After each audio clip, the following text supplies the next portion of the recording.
happy Friday. Start of 2+ hours nonstop MLB DFS conversation. It's a big boy slate. We're not messing around. So you got a 3-man booth. I don't know who I see. I see David in chat. David is in chat with a mic. I don't know who David is. He did a mic check, but I knew Head Chopper is here. Head Chopper here with his Triple G plays of the day. We got Head Chopper. We have the greatest DFS player in all of Saskatoon, Saskatchewan, Canada. Bit of an ageist. Not all of us are perfect. None of us can be perfect. We have five. No. Chop, pre-show. We actually got a few words out of you pre-show. You lashed out at me a little bit, which at least I'm always just happy to hear you talk.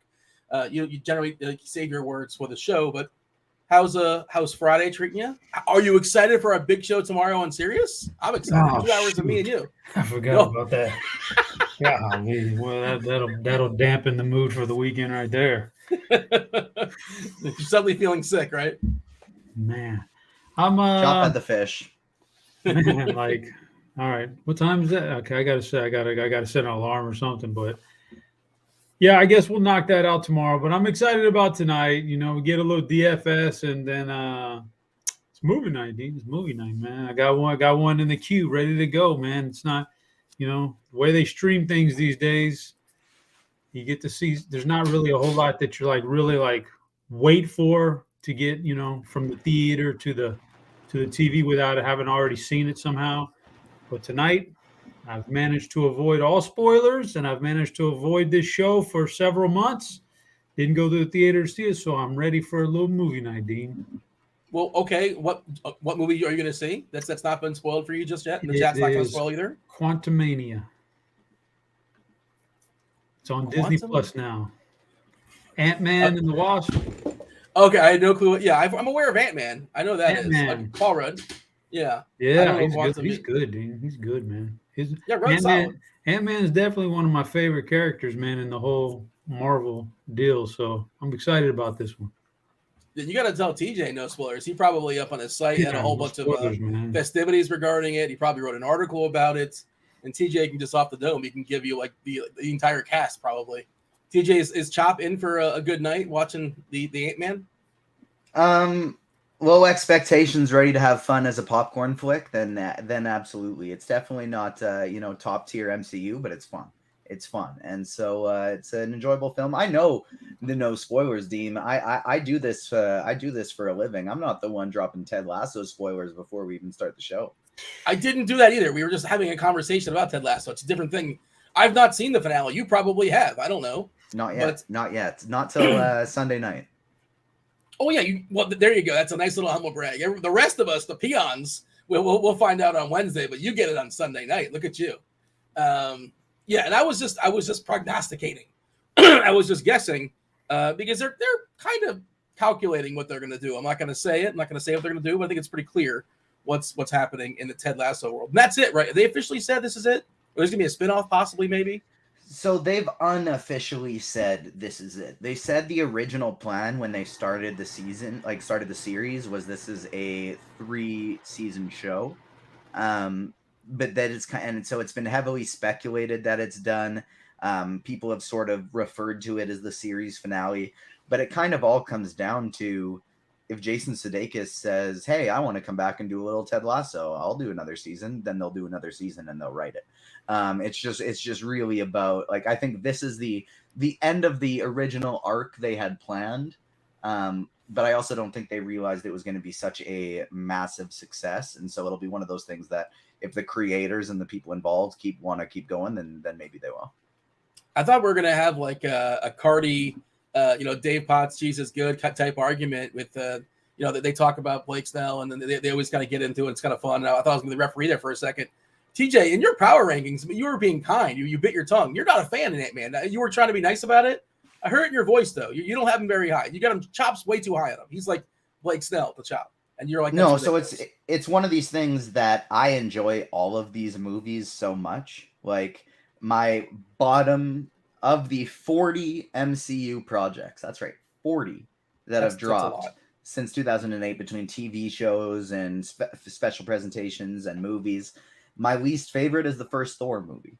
I got a thing where I'm just I'm not a fan of the trope where it's the hero loses his powers and spends the whole movie trying to get his powers back. because that's why I'm going to see a superhero movie. I want to see them with powers. I could see any other movie for people without powers.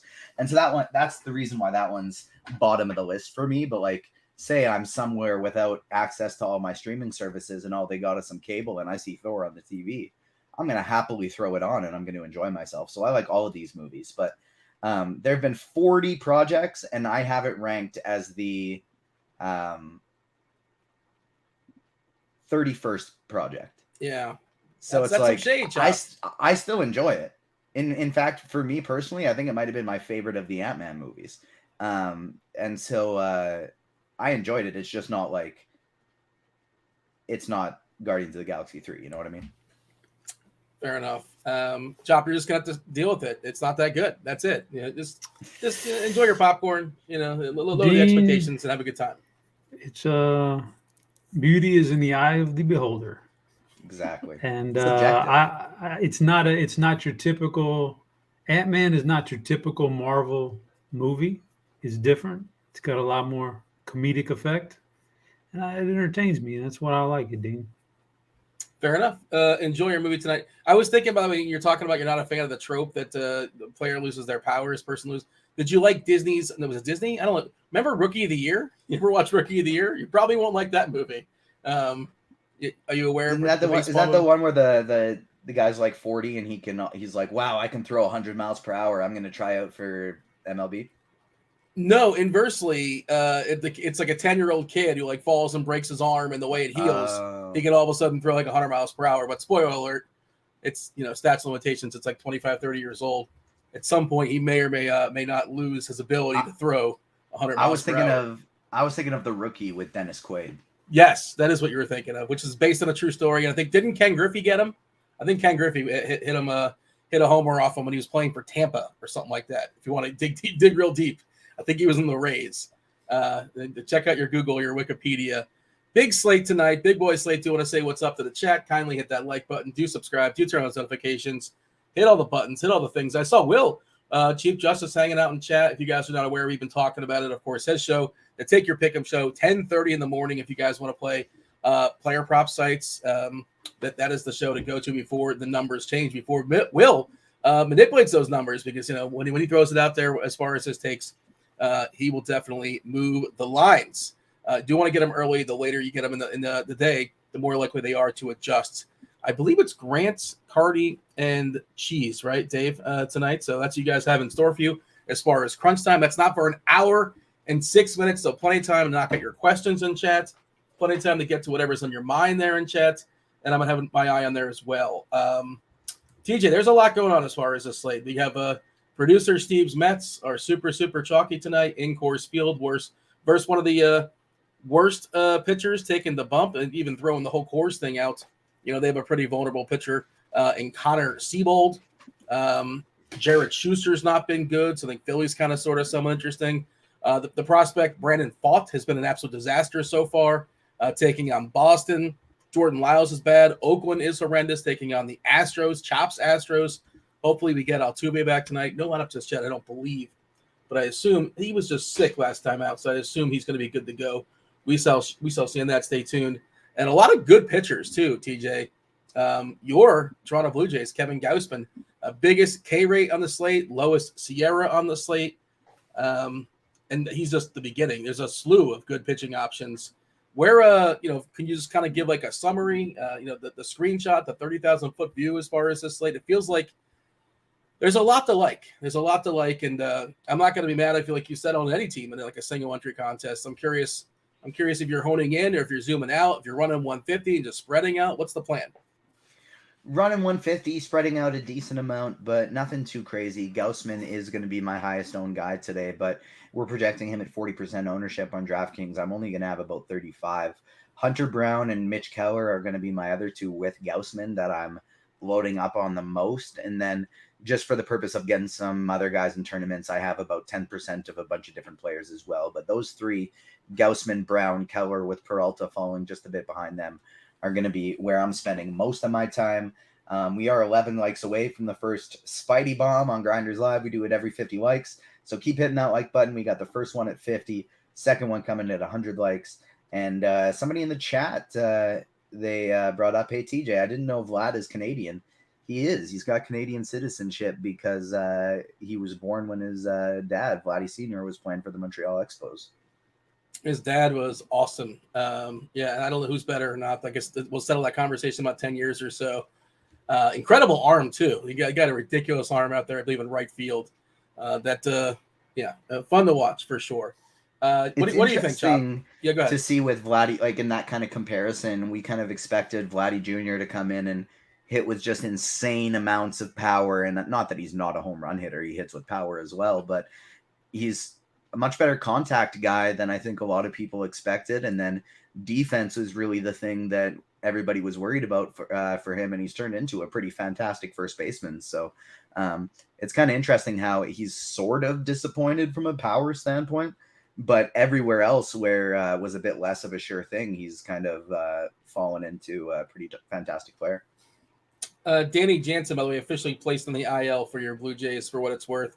Chop, what's the plan? We running 150, we running 3, we have one single entry contest, and what are you kind of holding in on? Because there's we got plenty of time to discuss it. There's a lot to like. I'm still wishy-washy as far as where I'm going to land exactly. I did make a couple Fanduel lineups before the show that I feel pretty good about. Fanduel, some of the prices are really, really friendly. You can make all-star lineups with like a really good pitcher too. It's not that hard to do. What is our mode of attack tonight, Chop? What do we love? What do we like? Let's run one cash on DraftKings. Let's run one cash. Try to put that out there. Get our points from DraftKings, and then let's do 150. Let's do 150 on old FanDuel because, like you said, I like the pricing over there. Might be a bit of an edge over there, and see how it goes. But Dean, you gotta get your mission points in there on DraftKings, even if it means you got to eat the chalk and play a double up or something. You got to get your mission points. How many crowns do you currently have, Chop? Do you exchange them in? You turn them in? Yeah, I'm always shooting through them. I got about 216,000 right now. But I saved them for when it was like a Black Friday sale, and then that's when I turned them in. And I bought like a bunch of Apple stuff. So that's kind of the plan. I think it's a sharp move, Chop. Were you Onyx last year? I was not Onyx, no, and I probably would have went the Apple option. No, I'm the whatever's below Onyx. I wasn't right there teetering, but if I really pressed, I suppose maybe, but no, it wasn't happening for me. But were you Onyx or no?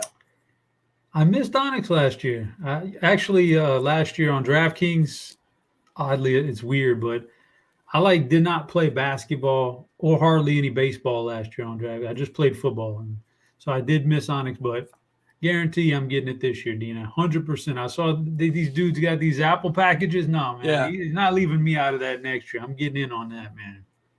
A trip to Scotland, I think, was one of the options, to play golf. Am I making that up?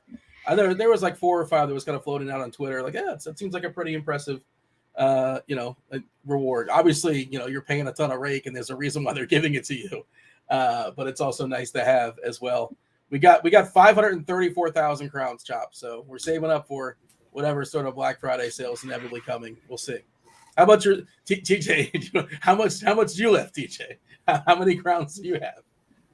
I don't have too many crowns. I've used them on a few different things, and this is really the first year I've been playing DraftKings.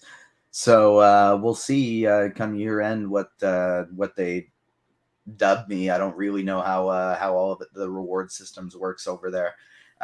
So this is really the first year I've been playing a lot on DraftKings. So we'll see how it goes. I'll put a good word in for you, TJ. Maybe we'll get a few extra crowns for you. I know a guy. It's frustrating, Dean. Making it up. What's that? The old what is the box on every Wednesday? What is it? The treasure chest. You get I never get that. I always tank out. Every week it's the same thing for me. Every week, man, same thing for me. TJ, what is going? Is that cat shenanigans going on? What's that? What's the noises over there? Those were some cat shenanigans. Yes, those. The cat jumped onto the desk, and now he is at the window above the desk. And in a 24-hour day, how often is the cat in the spot it's currently at, or just it goes there because somehow it knows it has a sixth sense that you're on air and doing a show, right? I don't think he knows that I'm on air, but he knows that I'm in the room, of course, and so he gets excited whenever I'm hanging out in an area where the dogs aren't going crazy. And that just he feels like it's his time to shine. Matt says TJ's place is like Ace Ventura's apartment. There you go. It's a nice dated reference for the people. Yeah. My house, to be perfectly honest, is everything I dreamed of it being when I was a kid. Yeah, I got is all like the slide? electronics. But I got all the electronics I could have imagined. I got all the toys I could have ever hoped for. I got 2 dogs and a cat. It's everything I wanted as a kid. You got one of those vibrating beds with the coin slot? No, just a nice king bed, lots of room to sleep. I don't know why I was thinking that for some reason.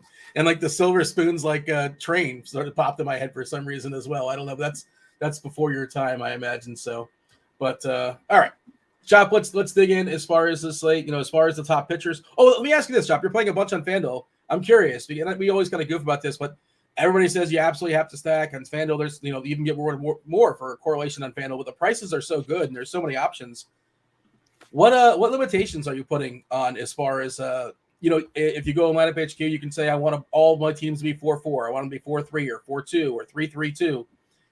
Are you putting any limitations, or are you just kind of letting the optimizer do its thing and like you're just playing the best players and hopefully you land on the right combination? No, I'm definitely gonna go in and make sure that every lineup features a 4-man stack at the very least. On Fanduel, maybe 4-2, 4-3, whatever else, but it's at least going to be a 4-man stack just because the offenses tonight, like there's so many good ones. Like it's going to be hard for somebody not to just blow up this spot here and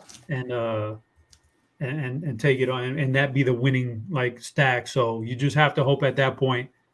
I don't try to guess who it's going to be necessarily. But I just put in a bunch of them, like stack everybody out, and I'll take like 5 or 6 lineups and kind of get an even share of all of them stacks. And you just hope the less chalky one is the one that did. Like, I'll put in some Mets tonight, all right, in my stacks. Plenty of 4-man Met stacks. At the end of the day, though, I'd really like to not see them do anything. I'd like for it to be like, I'm just looking down quickly. I think, I'll have a lot of Boston tonight, 4-man stacks.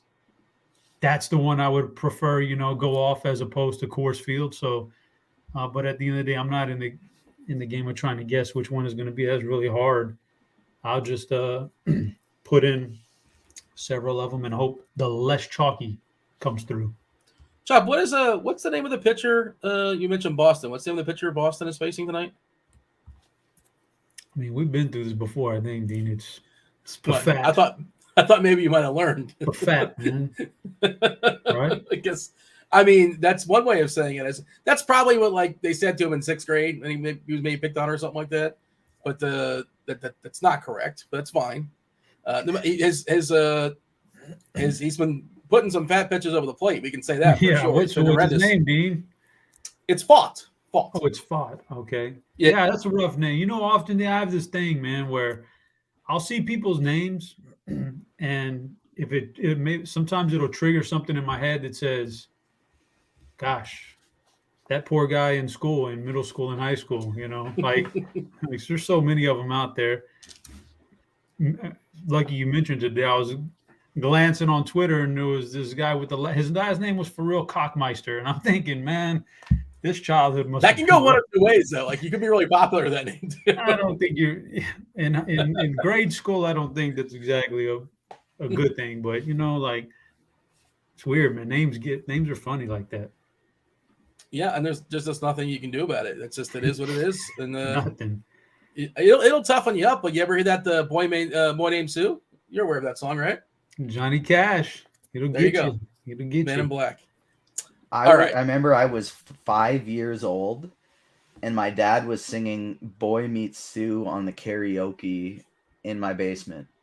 And I just remember vividly, like, being a 5-year-old child and crying because I was like, why are they fighting? Why are they trying to kill each other? And that's like a funny memory from my childhood. There you go. You got to stick with it. A little bit of a turn there at the end of a boy. Wait, A Boy Named Sue. There you go. Shout out Johnny Cash. All right. Kirkwood says that we talk pitching just yet. We have not. We're digging in just right now. He's throwing out Reed TV Detmers. shows and Johnny Cash. And this is important stuff. And again, it's 2 hours of nonstop MLB DFS conversation.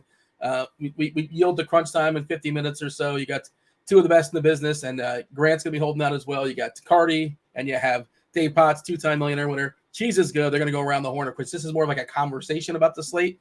Let's have that conversation as far as pitchers. We kind of touched on them throughout some of the best names. Gausman, long leash. Again, biggest K rate on the slate, lowest Sierra on the slate.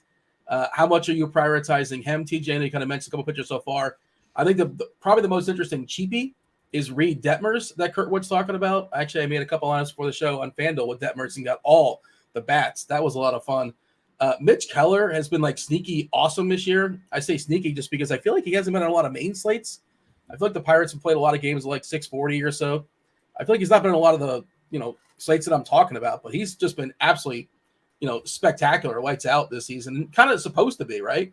Keller was tons of pedigree, coming in the league. He was thought to be, an elite pitcher, and it took him a while to get there, kind of uneven, but it looks like he's officially arrived. 3.08 as far as the Sierra. The walk rate is awesome at 5.6%. K rate at 30.7% is spectacular as well. Of course, he is expensive, but it is a good K matchup. Chop, where are you at as far as TJ? I'm going to go to you first as far as pitchers. How many pitchers are in your pool of 150? I feel like it's going to be a lot. You might have like at least 10. Is there at least 10 in your pool currently? 5, 6, 7, 8, 9, 10, 11. But it's not like the same type of 11 it was the other day where I was getting basically 15 to 30% of all of them. Like on that day where I was getting a bunch of like Luke Weaver and Miles Michaelis and Alek Manoah and a bunch of different things like that. And the Michaelis and Weaver ones actually worked out really well, but it's not quite like that where it's just like 20% across the board, making sure I'm spread out. It's like 40 to 50% Gausman, 30 to 40% Keller, 30 to 40% Brown, and then just getting in a couple lineups of a 4K Vasquez and 4 or 5 lineups of Scherzer, 4 or 5 lineups of Schuster, and then a few other guys in like the 20% range, like Detmers, Rodriguez, Peralta, and maybe even a little Sale. Ownership-wise on DK, we have 40% for Gausman. That's a good number, but I think it's justified. Peralta, you're getting a bit of a discount down to 8.8K. On DK is 24%. Kirby, one of those quote-unquote better real-life pitchers, and he is actually DFS, doesn't walk anybody. His strikeouts are a little bit more to be desired, but they're fine. But he can eat some innings for sure. 18%. Chris Sale might be back. Is he back? I think he's back. I'm not sure, but he looks like he's back. He's been spectacular. Hunter Brown, Sale getting 17% of the ownership. Brown getting 15% against the terrible Athletics. Keller, we mentioned at 13%. He's kind of priced up, but it is justified. And there's Detmers at 7.7K getting 13%. We can work our way down some more names. I saw somebody asking about Alex Wood. I love left-handers against Milwaukee. The problem with Wood is with 75 pitches we're projecting for him, he's yet to get to the 5th inning this year, and he's old. Alex Wood has been around for a long time, and they just don't really push him. Like the K's, of course, in the Milwaukee lineup are there. I just don't know how long he lasts. I don't know what his upside is, but he is pretty cheap. So what do you have, TJ, as far as Wood? Did you mention him as far as your cheapies? Is he in your pool? He is not in my pool at all. No. Is it basically because he's not going to be allowed to pitch 5 innings, and that's a problem? Yeah, and he's just not very good. Yeah, he's not great, but I guess it's more like Milwaukee. Milwaukee against lefties specifically is just, I think that's an appealing thought. But we got too many other good pitchers on this slate for me to want to take any chances on a guy like Alex Wood. Gausman's K prop is 8.5. Oh, that's interesting. That seems kind of high, but that I don't know. I've not looked at it from a betting perspective. Are you still hitting up your sports book there in Saskatoon, TJ? I am, and it's what's making we actually have reached enough likes for the Spidey Bomb, and that's was making it a little bit more difficult because there were so many great odds on this site today of like I got Aaron Judge at plus 390 to hit a home run, just stupid things like that. And so my parlay today is Judge, Alonso, Devers, Vladdy, Olsen, and Alvarez. This is all one parlay, or it's and a Mike round robin? and Mike Trout. I just did a big parlay of that today. Then I did a couple smaller ones with those variations. I didn't round everything, but I did a few smaller ones. And so I can't really pick any of those guys for Spidey Bombs because those are the literal 7 most likely players on the slate to hit a home run today. We got to get a little bit sneakier. And so for our first Spidey Bomb today, we're going with somebody you can find at plus 625 on Caesars, plus 600 on Fanduel. And I do quite like him to hit a home run today. And it is Masataka Yoshida for Boston. Against, what's the name of that pitcher, TJ? Who's he facing? Thought. I wasn't sure which way you're going to go with that. I checked, by the way, Gausman. It's interesting, depending on where you're shopping. If you want to go, if you want to bet on FanDuel over 7.5, you can do that. But you got to lay minus 140, which I don't love the idea of laying minus 140. Now, if you want to be over 8.5, you get it at plus odds, a plus 110. But certainly he can have 8 strikeouts, and it depends upon which number you happen to land on. But yeah, that's an interesting conversation. Well, shout out Hunter Green threw a no-hitter earlier today, only for 6 innings. They gave him the hook, 11 strikeouts. And that's like, people are always like, why are you always playing Hunter Green? That's why, because what he did in the slate, I did not play. 11 strikeouts versus the Cubbies. Chop, you said you're playing cash on DK, is that correct? Yeah, throw in a few double ups and the tournaments too, but gotta get the double ups to get some extra coin in there in play. I think Gausman is one of your 2 pitchers. Is he one of your 2 pitchers right now as far as cash? That's a good question. I haven't put the cash together. Okay, before we go to pitchers, do we have enough likes for the Triple G play suggestion of the day? Well, that's on you. Like, you can delegate. How many likes do you need for it to unleash the Triple G? Let's drop them every 25. So if I'm doing it 50, 100, and 150, you should do them at 75, 125, and 175. Well, how do I play along? Where do I jump in? You get to do both because you're the host and you get to do whatever you want. You just steer the shit, buddy.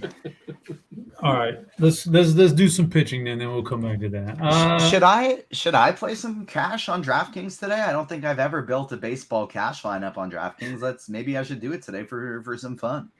We can have the conversation. I was staring at it and I decided to focus on tournaments just because I didn't feel like there was a clear and obvious, like it's going to be a bunch of Mets, right? Like that's going to be your cash lineup.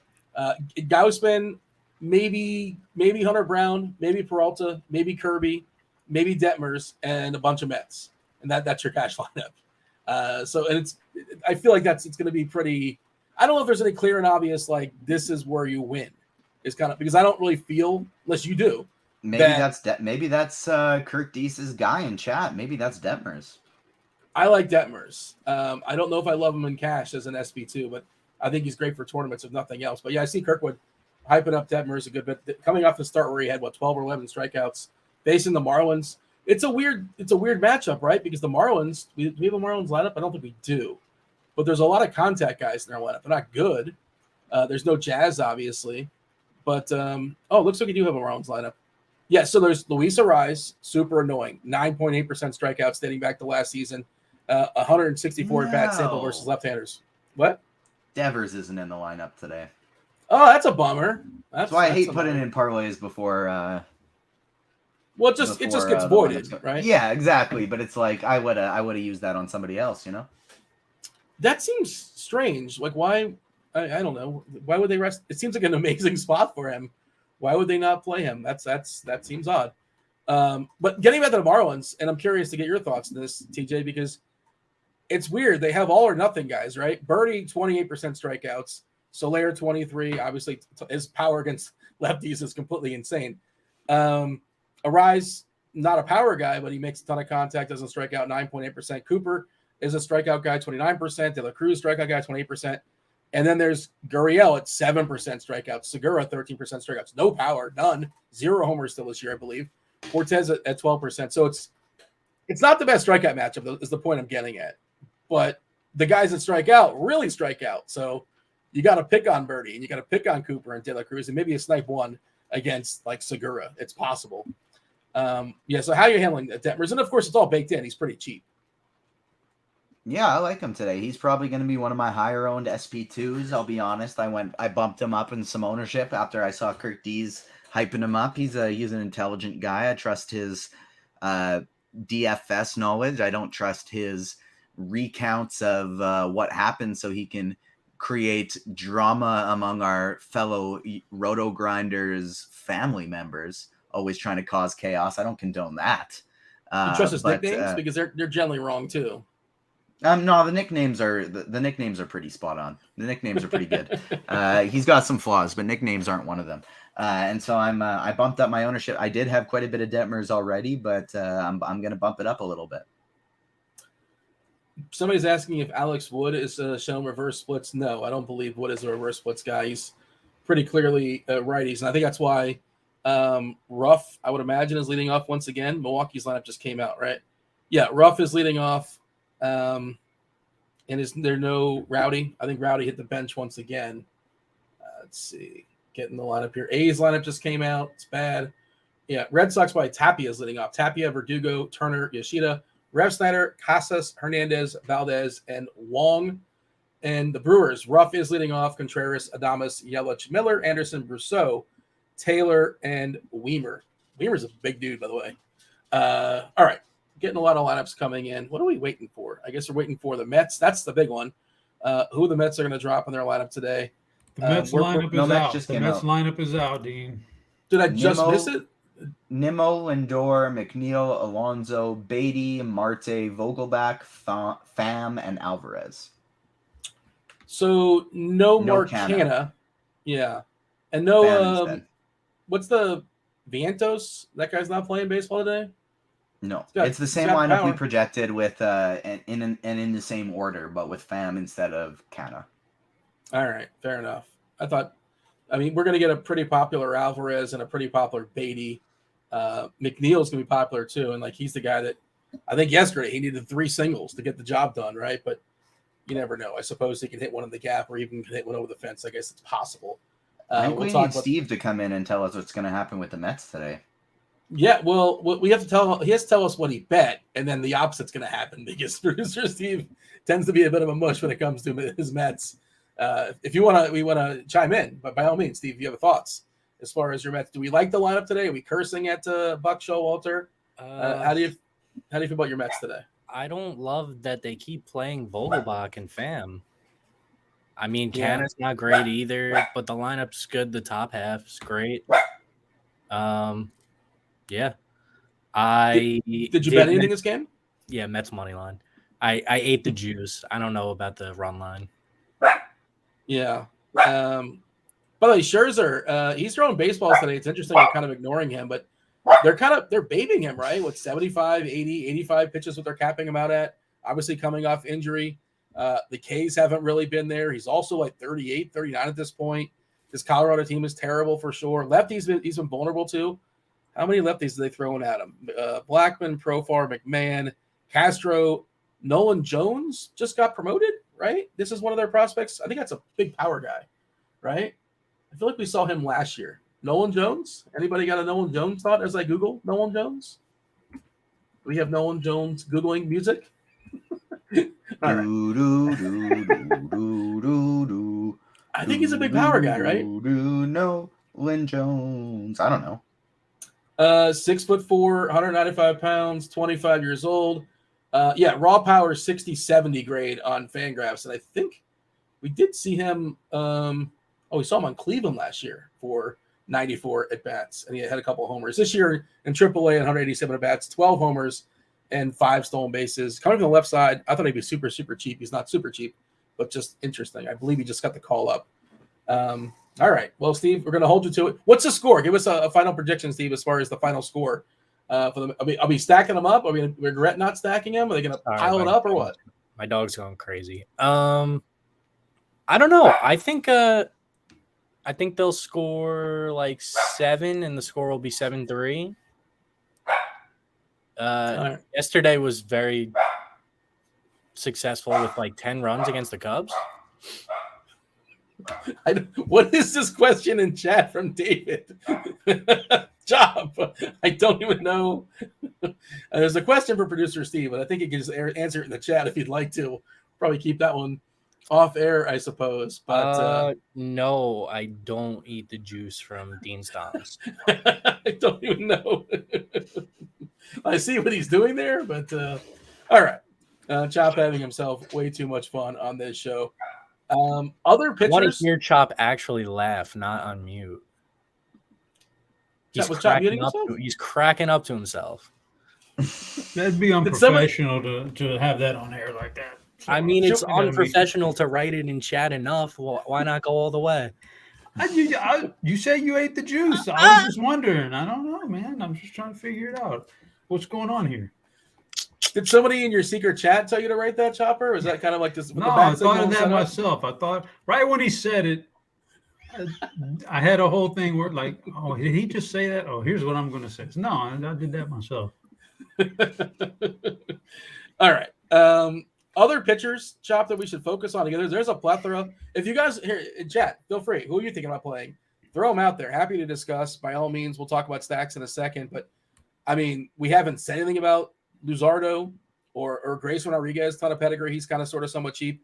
I don't really love the matchup necessarily. Musgrove is pretty cheap, but he's been bad this year. And the Yankees, I don't know if I want to pick on the Yankees. Derek wants us to talk about Keller. He's been great. He's been spectacular. The numbers are legit, man. Keller, I feel like has not been in a lot of the slates, not in a lot of the main slates. I feel like he's played a lot of like 640 games in Pittsburgh. But this season, if you look at his numbers, it just looks like a great pitcher's duel with Kirby. 30.7% strikeouts, that's awesome. 5.8% walks, that's excellent. There are a lot of strikeouts in the Seattle team. No official lineup out just yet, but against righties this year, this lineup projected lineup 26% as far as strikeouts. The ground balls are good from Keller as well, 45% ground balls. He's been very good. He's expensive. I believe he's the most expensive pitcher in Fanduel, if not like the second most, and he's pretty expensive on DK as well. I think it's the only thing that will keep his ownership down. And again, this was supposed to happen eventually, and it's happening. TJ, you have an official take as far as Keller? Like, I like him. I don't feel like I need him just because, again, there's a lot of good pitchers. But if I land on Keller, that's great. Spectacular. Yeah, I'm trying to make Keller my second highest owned pitcher today in tournaments. I don't think I could. I'm looking at building a single entry / cash game style lineup right now, and I don't think he's going to be the second guy that I land on. But I do like him quite a bit today for tournaments. Anything you add there, Chopper? Bless you. You talking to me? Yeah. Anything to add as far as as far as Keller? Any thoughts? Kirby? Any thoughts? Hunter Brown. How about Hunter Brown? Your Houston Astros. Hunter Brown. He's kind of expensive. Of course, he's facing. He's in a good matchup there in Oakland. Good ballpark as well. He's 10-3 on FanDuel. That's a pretty hefty price. On DK, he's not exactly cheap either, but you can certainly make it work. It's not hard. 9.9K on DK. How much are you prioritizing Hunter Brown? Okay. Well, we are officially 38 minutes into the show, and I finally get to give a pitcher pick, Dean. You've been avoiding me all this time. It's incredible. This is the first. You've been focusing on other things. This is the first bit of actual player analysis I get to give, and we're 38 minutes into the show. Juice. All right. No, do I like Keller? Keller? Yeah, Keller's awesome, dude. He's been great this year. Seattle doesn't impress me. That lineup has not been as good as I thought it was going to be, so he's fine. Hunter Brown is ranking near. I've got 4, 5, 7 guys I kind of like.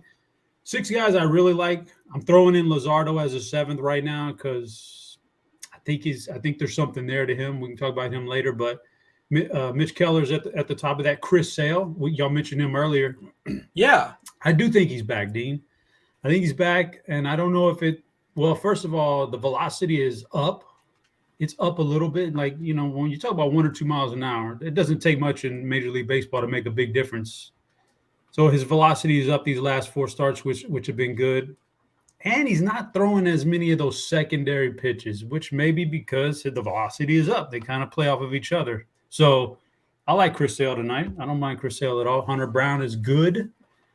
You asked me earlier about Gaussman.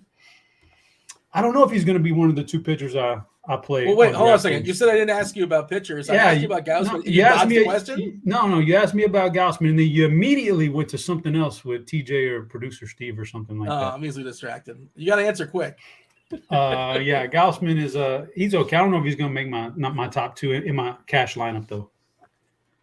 But the thing with Sale, the other thing with Sale is like you talk about him not throwing his secondary pitches. You know what he's doing? He's just throwing pitches. 111 pitches his last start, 110 pitches the start previous to that. 98, 98 the previous two, no less than 98 pitches his last 4 starts. Now, I don't know if I would recommend that for a guy that's had the injury history of Chris Sale, but whatever. It's not my call, but they are pushing him. They're pushing him hard in Boston.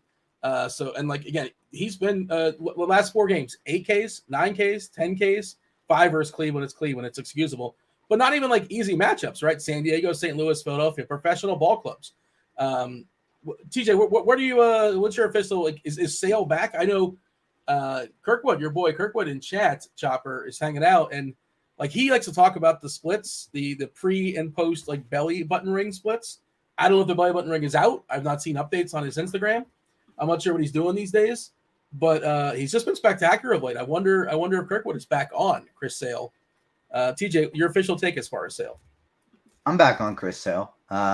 He's priced. I've liked him a lot better when he was like below 8K, and nobody was really playing him. I was just loading him up at that time, but now that he's back up above 9K, and people are actually getting to him a little bit today, he's not going to be one of my higher owned guys.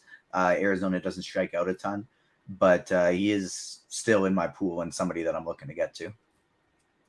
All right, Kirkwood, by the way, in the chat, he says he's been on him for the last few starts, and apparently he decided this is Sale has decided against the belly button ring. I guess that's no longer a thing. So there you go. Adjust your rankings accordingly. Chop, you mentioned Luzardo in passing. I like Luzardo. I think he's good. I just don't know if we need him is kind of my conundrum here. It's just I don't know how many lineups I'm going to make where if I land on him, I guess that's fine. Good Ks, 26.3%. The walks aren't terrible. They're okay at 7.5%. You know, we know the deal with the Angels. You got to take on Trout. You got to take on Ohtani, and the rest of it's just not spectacular. They do have Ward back in the one hole. Ward, Trout, Ohtani, Renfroe, Drury. It falls off from here with Urshela, Rengifo, Wallach, and Neto. You're running 150 on Fanduel. Is Luzardo going to be in your pool? Is he necessary to be in your pool? I assume he's not in your cash game on DK. Not cash game on DK. Absolutely in the Fanduel mix, and I'll be. What is his own ownership looks right now? Oh, I'll be way over that. If it's anything less than 5%, I'll be way over that. I think he's a good pitcher. First of all, you got two, like you said, 2 main guys. Well, one of them's left-handed, so you got a left-handed pitcher. Theoretically, he should have a little bit of control over that guy. So you got that going for you. He throws like 3 main pitches. He'll throw a little sinker every once in a while, but so the fastball is what it is. It's around 97 on average, and it's okay. It's all right. It's the secondary pitches that haven't been great this year, but he's been super unlucky with that. The expected numbers against those pitches should be a lot lower than what they actually are. In fact, let me see if it's crazy. His slider and his changeup are his next. He throws that almost half the time between those 2 pitches. Those BABIP numbers are almost 500 batting average against. That's like, what's the sample? That seems like it's got to be a small sample, right? Well, it's 2023, and it's half of his pitches that he throws. So that's pretty wild. Yeah, he's just been unlucky. So let's see if we can, switch that around a little bit and get, like, when you watch him throw, he's like got great stuff. So I'll take a chance on him in GPPs tonight. That's what I guess that's what I'm getting at here. I think he's been unlucky and he's got phenomenal stuff. TJ, do you have Musgrove in your pool? Musgrove, I think, is a good pitcher. He has not been good this year. He's 7.5 on DK, 7.5 on FanDuel. Taking on the Yankees. Again, this is one of those, I don't know how much you need him tonight, but he's there if you want to save a little bit. And you also mentioned, I'll ask you 2 questions, because you did mention the 4K cheapie on DK. If you really just want to box of chocolates, let's see what's happening. Let's not get the coconut cluster, the dud. Hopefully you get something decent out of the pitcher throwing for the Yankees. Of course, Herman, 10-game suspension. They called up Randy Vasquez, not a huge prospect in the organization. I want to say he was like 9th according to Baseball America coming into the year. But like he's throwing 5 innings or so. The Padres, we know how terribly frustrating they can be. Do not expect a lot out of Randy Vasquez. Who the heck knows? But the Padres probably never seen him before, for what it's worth. Maybe first time around, at least he's successful. Talk about Musgrove and then talk about the potential of just scrounging the 4K cheapie of Randy Vasquez, who I'm told is a person. Musgrove's not in my pool today. I've actually been shrinking it a little bit as we go here. I got rid of Max Scherzer out of the pool completely, just to make sure I can get a little bit more of the guys that I do actually like. But yeah, Musgrove's not in my pool. And then Vasquez, it's just as simple as he's 4K. And so because he's 4K, I'm playing 150 lineups, I'm gonna play him just in case. Look at a guy like Mike Mayers, who last game randomly put up like 8 strikeouts in 4 innings. It happens sometimes, and so he's 4K. He's in the pool. By the way, we just have to halt the show for a second. Kirkwood in chat. Should I have my son grow a rat tail? Like, this is a snap call. Yes, right? He's gotta have him grow a rat tail, right? I know they were popular in the 80s or so. Chop, you rocked the rat tail back in the day. Don't lie. You once upon a time. If we can find those pictures somewhere lurking. No rat tail. Should Kirk at my the peak of that of my high school / early, the peak was the Vanilla Ice lines in the side. Oh yeah. That was nice. That was nice. Did you have that? You had those? Oh yeah, for sure. The 3 lines, right? Sure, dude. And if you were really risque, you did the eyebrow too, the little line in the eyebrow. Now, did you have the eyebrow or to match or no? Might have. The curtains might have matched the drapes. How many likes do we need to get that picture up on screen? How many likes do we got to pump that up to? Because the people want to see that for sure. They want to see old school Chop with the rocking the Vanilla Ice. Maybe some people, TJ is too young. He doesn't know. He's probably heard the name in passing, right?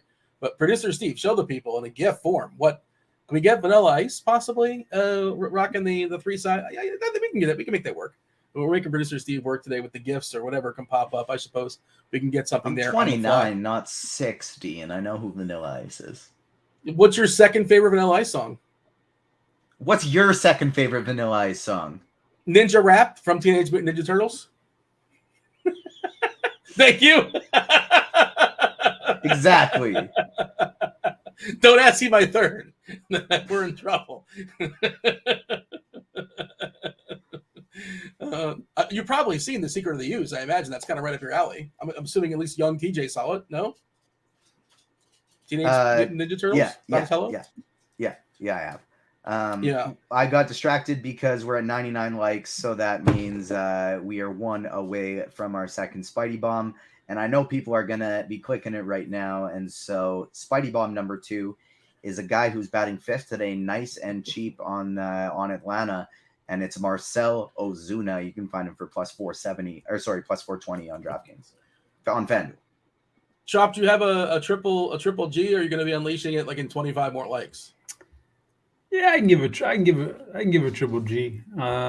Dean, my triple G is I'm not chasing home runs with the triple G.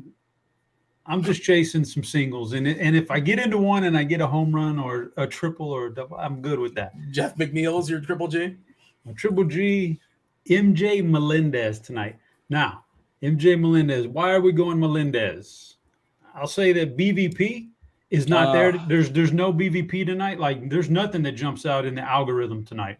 There's nothing that jumps. Nothing. There's no batter out there that meets all the criteria. Hate to say it for BVP, so it's not the night for that. And I know Kirk Deese does not like the batter versus pitch type information, but there is some stuff there. There's a lot of noise there, but there is some stuff there with Melendez and facing Corbin, who throws that sinker down in the zone, and Melendez, that's like a prime spot for him, and he likes sinkers and he likes it lower in the zone. So I'll chase my 3 or 4 singles with Melendez tonight. Triple G play of the day. Suggestion of the day. The people aren't going to like this, and you're not going to like this either, Chop. Patrick Corbin is not as terrible as you want him to be. He's given up no more than 2 earned runs in his last 4 starts. And he's not giving up 4 earned runs since April 10th. He's not been as horrendous as you want him to be. I know we want him to be horrendous. People wrote him off, and he bounced back. Props to him, man, for having some thick skin. But I don't need him to be horrendous tonight. I just need him to be not great against Melendez. That's all I'm going for. That's it. I think Sal Perez is an awesome play, and I think Witt's an awesome play. Otherwise, I'm looking for righty power against him. It's sort of non-existent. I know Duffman is leading off once again. He's, not a lot of power and probably gets the hook once a righty comes in. But Perez and Witt look pretty solid to me. You're going left on left with Melendez. All right. Well, you said you want singles. You don't want homers. So let's see if that works out. I'm chasing singles, Dean. The triple G is I'm chasing the singles, and if I get into one, I'm good with it. But singles are fine. Singles rack up points. Singles. See, they're always there's an old saying, Dean. You can't go broke taking a profit. Can't be stuck on zero if you're racking up singles. Yeah, but if you get no homers, you're going to go broke. But if you get a bunch of singles out of your whole lineup, you get a bunch of singles. Maybe you can, you power through in cash. If every single one of your hitters got 3 points every time that they hit and nothing else, let's say they didn't score, they didn't get an RBI, are you winning anything? Just trying to think. How many at-bats do you get? You got, 9 hitters? No, 8 hitters, right? 8 hitters. And 8 times 4 is 32. Yeah, I don't think you're not really getting there. That's about 100 points. That's not great. Homers, Chop. I nail my pitching. Like I said, Dean, I got 8 guys. If they're all making contact and putting the ball in play, one of them's bound to get into one, Dean. And what if these singles are coming with guys on base? And what if I get on base and I steal a base? Like, I got so many avenues for points here, Dean, by just putting the ball in play. Come on, man. TJ, what do you think of the path of let me just get the guys that get hit singles and this? Maybe, hopefully, they'll hit it over somebody's head too on occasion, maybe by accident. That thought process? There's people on base sometimes, and when the people are on base, you're racking up some points. If I'm locking somebody in for 4 singles, I'm not mad at it. You know what's even cooler than 4 singles? And besides, if they get 4 singles, they're probably getting a 5th. What?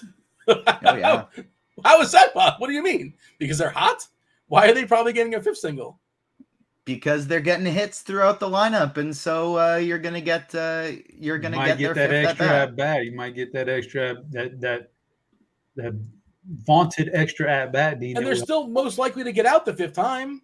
Okay, Dean. Now you're just making up rules. I mean, if they got 4 singles, no, we're talking about 100% single rate. Why would they get out? They're getting another single. Well, I mean, now they're due for regression. By the way, Dave Potts, Cheeseisgood. Somebody reminded me in chat. I did tweet this out earlier today. If you guys are not aware, if you can multitask, if you can both listen to the show and read at the same time, if you're not an RG Premium member, the musings, Dave Potts' musings, they are free today. The $1 Million Musings, if you want to get all specific and technical. I did drop them in chat. I dropped the weather report in chat too. Nothing really to get freak out about. We have yellow as far as the weather in Colorado, but that's not concerning for me until the colors change. I'm good to go. I assume we're going to be fine. Nothing really jumping off the page as far as Weather Edge either. Do want to mention, by the way, do want to get the sponsor here, Stat Hero. You guys know about Stat Hero. Stat Hero, unique fantasy sports platform. You already know, you love it. Users, you compete against the house. You don't compete against myself, TJ, Chop, people hanging out in chat. We had they had the Searing 12 contest. That's over, but the Searing 15 contest for NBA, the NBA playoffs, that is, that's still going on. The Searing 20 contest for MLB Pick'em, that's just getting started. Free-to-play contest. You win, start your streak. You keep your streak alive by playing each and every single day. Build your streak, win prizes with consecutive wins, including swag, RG Premium, and a cash prize. Cash prize, $10,000 first prize for the Searing 15 and a $20,000 first prize for the Searing 20. Use promo code GRINDERS. That's GRINDERS GRINDERS for a 50% deposit bonus up to $250. Jump into the action today at Stat Hero. Chop, I need to hear your stacks, your favorite stacks today. Chat, feel free to throw them in there too if you have time. If time allots, we'll put the stack game as well. Other questions, whatever's on your mind. Give us details. Tell us, if this is for cash, this is for tournaments, this is for large field. If it's a 2v2, if it's who your cash pitchers, that kind of stuff, we're happy to answer as many questions as possible until we yield to the Crunch Time team, which comes in about 20 minutes. Y'all get Grant Neiffer. You get Dave Potts, Cheeseisgood, the author of those musings you may or may not be reading right now as you're listening to us, as well as Derek Carty, the author of The Bat and The Blitz. We're talking about The Bat today. Chop, consensus rankings as far as today's top stacks, no surprise. Myself, Kid Yahoo, Kirkwood, Dave Potts, SDL Cards. We have the Mets, number one across the board, not even a conversation. Nobody yielded from that. Houston, number 2, Atlanta, number 3. Washington number 4. I got to tell you, I'm the only one to decide on Washington, and I'm kind of surprised Washington's number 4. I don't really get it. Like, I get it, but not really. I'm the only one without Washington. What is that? San Diego, Boston. Boston, slight hit without Devers. No Devers is kind of a bummer. Philadelphia, and then Kansas City from Kid Yahoo himself. He's on an island. He's on Kansas City Island. Chop, where are you at as far as your stacks? Mets, Houston, Atlanta, Washington, San Diego, Boston, Philly, KC. That's our consensus rankings. What is too high? What is too low? What should not be on the board? What do we have to kick off the board? Chime in here, Chop. Yeah. On my DraftKings cash game, half cash, half tournament, yeah, I'll have probably 5 Mets on there. I'm not gonna like avoid it in a semi-cash setting. It's just too good of a spot. So I'll probably have a lot of Mets on there. After that, I think I'm looking at Atlanta and Houston being in the mix. Boston. Now, I don't like that Devers is not in that lineup. That really sucks, man. So I got to move some things around. But Boston was in the mix. They probably stick around there.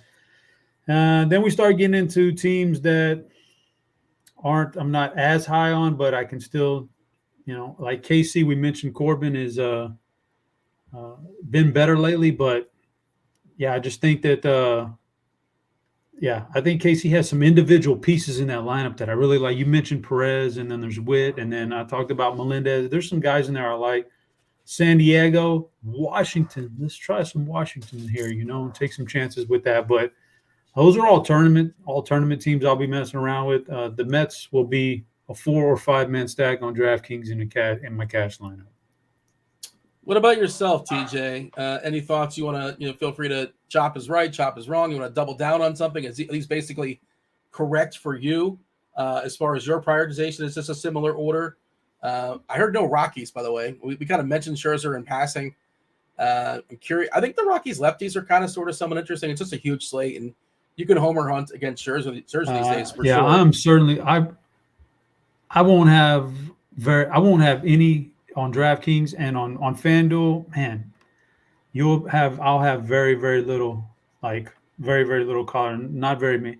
I think that the lineup is bad. I think that Scherzer has been better lately, and he just a slight track record in Coors Field, and nothing that makes you think he's going to choke tonight. So I don't like the Rockies. That's my opinion. TJ can chime in if he wants. TJ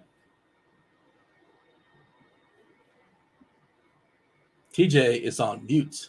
Ooh, still muted. Shoot, the dogs were going.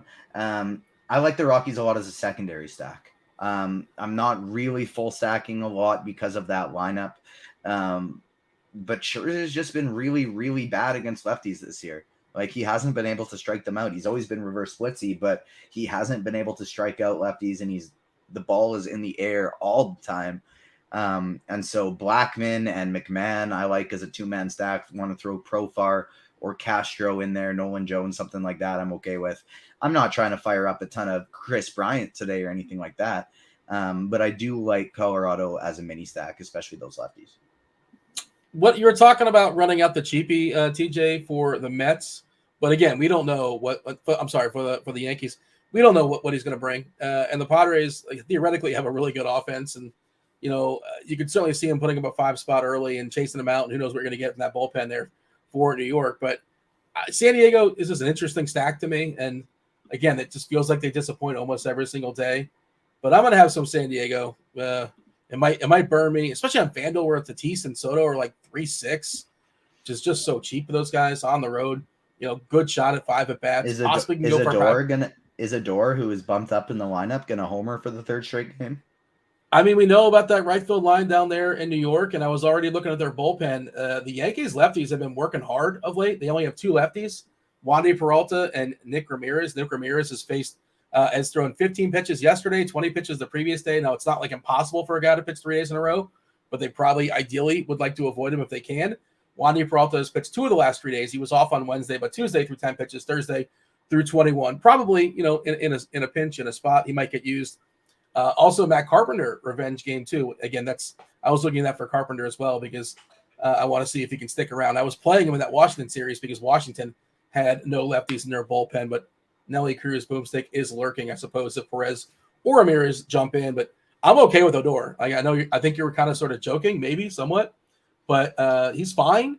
And second base stinks, right? So I have no issues with that at all, especially if you're stacking it up. I'm weirdly getting to him. It worries me, but he's in that. I was like, you know how I said, like, let's build a little cash lineup, see how it goes. Well, that cash lineup was a 5-man Met stacks, and I didn't know which pitcher to have because there was like 4 different variations I could use. So I just made 6 different variations of almost the same team, and Odor's on that team. Seeing some questions in chat. Alan wants to know, Chop, DK tournaments, DK GPPs. Basically, it's you want a San Diego twosome or do you want a New York twosome? Soto and the aforementioned Odor. So Soto and Odor, or Nemo and McNeil. I feel like the San Diego side's got more upside for what it's worth. We're Soto and Odor or Nemo and McNeil. GPP on DK. Wow. Man, like I'm still going Nemo McNeil, even though it's probably a little bit more chalky. I mean, Odor's been fine here since he's, they've needed to use him. But Soto, you talk about a guy who, like, I don't have his numbers pulled up, but he's like a lot of walks, and Yeah. So I just like Nemo and McNeil could, of course, field if things go. I thought somebody mentioned in chat earlier. I don't know if it was in chat or somewhere else I read about, and it makes like yesterday when Coors Field, when they played that game, the Rockies went through a lot of their main guys trying to hold on to that 6-2 lead in the bullpen. So we could get a really bad bullpen game from them of what's typically a pretty good bullpen, but we could get the bad pieces tonight.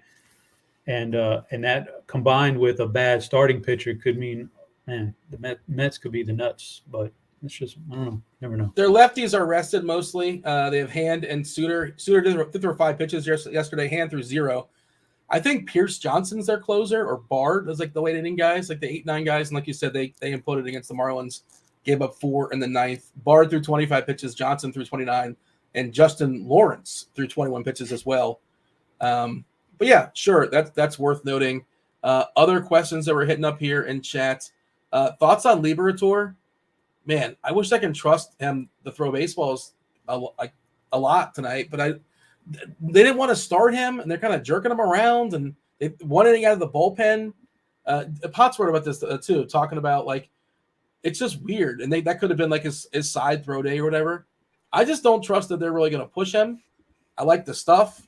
I just don't think he's necessary. TJ is a sort of my take. In Cleveland, of course, they can be frustrating because they can be contact heavy, but I like Liberator. He's cheap enough. I just don't know if he goes particularly deep in this game, and I don't like the way the Cardinals are treating him, actually. I just don't understand why they don't give him more respect, because their arms aren't spectacular, and he's a legit arm, and they're just kind of, I don't know, not giving him a starting spot for whatever reason. I got him in 5% of lineups right now. He's in the pool for just in case, but definitely not somebody I'm going to be targeting heavily. And I agree, just going back to that Mets chalk conversation, I'm kind of good with it as well. Like, I'm not getting off of it. I have 3 times more Met stacks than any other team today. Is there anybody that you have well more of the field of on New York? Let's go Mets. Here comes the mush incoming. I mean, obviously Alonso is probably the best bat, right? You got to pay for him. There's Vogelbach as well. He walks a lot. He walks a fair bit. He's also a guy that might not last the entire game, depending on who's coming into that pen. Is there somebody you have well over the field on? Alonso, you got to pay for sure. I think Beatty's going to be well owned. Alvarez is a punt also. Like McNeil doesn't feel like a guy I want to be way over the field on. But the way he hits, like he should get base hits in this field, if that makes sense. But homers, you never really know. Unlikely. What's your approach, TJ? I have 30% Alvarez, Beatty, and Alonso, and then Lindor, McNeil, Pham, Nimmo. Those guys are kind of in the 15 to 20% range, but the only ones I'm going really heavy on are Alvarez, Beatty, and Alonso. Somebody was asking about Brandon Dixon. Like, who's Brandon Dixon? He's not a prospect. He's 31 years old. So like he's just a journeyman. He's had a few at bats so far this year. I I don't know why he's starting. Why is Dixon starting today? Is there somebody that's hurt for San Diego that I'm missing? No. I thought I was Will Myers, but he's not on the team anymore. He's on Cincinnati. Doesn't matter. Is anybody have anything nice to say about Brandon Dixon outside of the fact he's 2K? That's the nicest thing I think you could say about him, right? 2K on DK. Yeah, nothing really to say about Brandon Dixon. I just did want to use this time to mention, though, that I have 25% Bo Bichette today. 50% of my shortstop position is going to Lindor and Bo Bichette. And everybody else is basically just popping up in stacks. So that's kind of my other big stand of the day on DK is I'm playing a lot of Bo Bichette at the shortstop position. We are also only 30 likes away from our third Spidey Bomb. So keep smashing that like button. We can easily get one more in before the crunch time crew gets here. It's a good pivot away from Lindor. Lindor is going to be really popular, obviously. Turner on Fanduel is 2.8. So that's really, really good. Trey Turner for 2.8. I know he's been a little disappointing, but still, I'll keep buying in. So shortstop's pretty loaded. Lindor, Turner, Witt, Seager. Adames is pretty cheap on DK. Bichette. What about the rest of the Toronto guys? Is that a la carte piece, or you have a lot of Toronto stacks? I have a decent amount of Toronto stacks. Nothing super crazy, but they are my 6 highest owned stack. I have 8 full Toronto stacks in 150 lineups, but Bo and Vlad are going to be the 2 I have the most. Okay, so we got Aaron Boone suspended tonight, by the way. He's been yelling at umpires for the better part of the last 10 days, it seems like. He seems to get jobbed a fair bit. Twins lineup came out. Solano leading off. Solano, Correa, Buxton, Kirilov, Farmer, Julien, Garlic. And then there's Vasquez and Taylor. We do have the Mariners lineup. Crawford, France double dong last night. Shout out to him. I guess his wrist is feeling fine. J-Rod, Kelnick, Suarez, the big dumper in Cal Raleigh, Hernandez, Trammell, Wong. And then the Pirates, we have McCutcheon, Reynolds, Joe, Santana, Sowinski, Hayes, Marcano, Bay, and Hedges. Chop, are we waiting for Altuve? Like, how severe is this sickness? What's up with – I know they're playing late. To me, that's what it is. Is that why we're not getting a Houston lineup, or it's just late and Dusty's taking a nap? Yeah, that might be why it's not out yet, is because the status of Jose is up and questionable. But I don't know. I wouldn't play him anyway, Dean. Like, honestly, I know it's probably a good matchup, but I'm probably only looking at 2 guys in that lineup. With all this hitting on the board, I'm only really looking at Alvarez and Tucker from that lineup anyhow most nights. So for there not to be a lineup doesn't really bother me too much. He was out on the field and they had to take him off. He was sick. I don't even have to go throw up. I didn't follow up on it, but I remember watching the game and they in the middle of as the next inning was going to start, you're like, yeah, let's just get him out. He wasn't looking great. But Kaprelian, speaking, like how Jose Altuve looked is how James Kaprelian has pitched this year. We don't talk a lot of ERA, but he's got an 8.68 ERA, a 5.23 Sierra, a lot of fly balls, 48% fly balls. Just the strikeouts aren't spectacular, 23%, walks way too many guys at 14%. And yes, we know that bullpen for Oakland is horrendous, bad ballpark, but you're also locked in for 9, no matter what the score is. I'm surprised to hear you say that, Chop, as far as your Astros, especially on Fanduel, where Tucker's like 3-3. I assume he's one of the 2 guys you were referring to, and Jordan. I'm guessing those are the 2 guys you're into on the Astros. Yes, those are the 2 guys who consistently, they're there. Like, yeah, he's not been particularly good, but if the ballpark isn't conducive to stacking, and depending on what we get in the order, it doesn't really tantalize me too much, Dean, to be honest with you. So I don't know what can we get out of the Astros that I can't get out of these other stacks that I like even more. Like if I get the right play out for Boston, which again Devers kind of being out sucked, but if I get the right play out for KC or San Diego or I don't see Houston like just throttling past those teams if one of those teams hits. And let's not even talk about the Mets. I mean, if the Mets go off, you might as well, the slate's over with anyway, unless you totally stacked them all up. So I don't know. Yeah, Houston not jumping out to me, man, even with the big team total and the bad pitcher on the mound. By the way, Jared's saying, I'm not here to start allegations or anything, but Jared's saying that the Altuve had a Paul Pierce situation He's saying that Altuve pooped his pants mid-game. I don't know. I don't know if this is a theory that's going on. I've not Googled such things, but justifiable reason probably to come out, I suppose. But he didn't play the next day either. Like at some point, he changed his pants, right? There was a day game after the night game. So, I mean, I assume he's got a second set of clothing. Yes. If you pooped your pants on stream, would you leave or would you tough it out for the rest of the show? Well, I mean, on stream, yeah, because we only we're shooting from like the chest up. Yeah, of course. Yeah, they're not, you power through. But like this is a major you're gonna baseball sit there team. You're gonna sit there with poopy pants for the whole hour 20. He's just he's gonna marinate in it. Well, what would you do? Pretend like your power went out? Like, they got zapped with power. You never Saskatoon. You never know. That'd be a good idea. Or the dogs are going crazy. Just go grab some different pants real quick. I got to get dogs. That's a good move. It's a good excuse. That's one reason to get them. I mean, sure. Dean, that once it happens, it happened. There ain't nothing you can, just might as well power through it, man. Be a professional and power through it. Yeah, you went 88 miles per hour. There's no point of return. That's it. It's already happened. You can't put the toothpaste back in the. You can't put the. Yeah. All right. There's some more questions. Good call, just dropping that one and not trying to make an analogy out of that. So yeah, we'll move on there. Seamless segue for sure.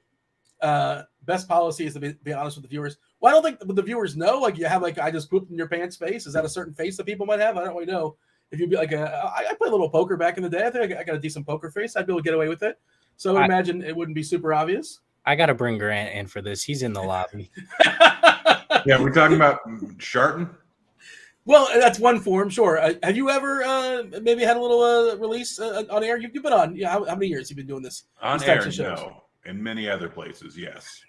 What's the most interesting place you've done it before? Like you pull the Philip Seymour Hoffman. Kansas City, right outside Kansas City highway. They only have like a gas station like every 6 miles. I'm like, I can make it to the next one. I could not. I definitely could not. Didn't realize it was like 15 minutes down the road. And then I had 6 more hours of driving to do, so I just said, F it. Got a hotel for the night and just threw away my pants and showered. You threw the pants away. It was a bad one. I'd eaten Arby's twice that day. Why would you have a diminishing value of return? Why would you have Arby's 2 times? Because it's delicious. Twice.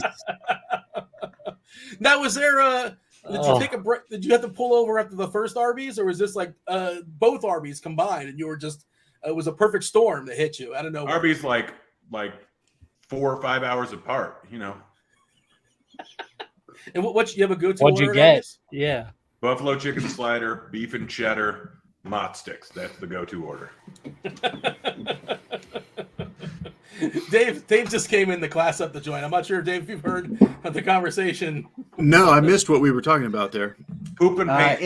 If you pooped yourself on stream, would you sit in it or make up an excuse to leave and go change your pants? These are great questions. I will. I mean, also, get back this to is you a guys. show. There's statistics. We're supposed to quantify. Like, there's a quantifiable amount where you leave. Like, 100% you leave if it's going down your pants and out your pant legs. Like, if certainly, there's a very small amount. Yeah, if you're in danger of touching the carpet with it, you gotta eject. But I mean, if it's just kind of sitting you already there, ejected. I think that's the problem. Yeah, like are we talking on like a full-on like diaper full, or we Dean said he's just gonna sit and marinate in it for the entirety of the show and then clean himself up after. Yeah, and Grant was regaling us with the time where. And he knew right off the dome the first time. And I feel like you have like a rankings, like a power list, Grant.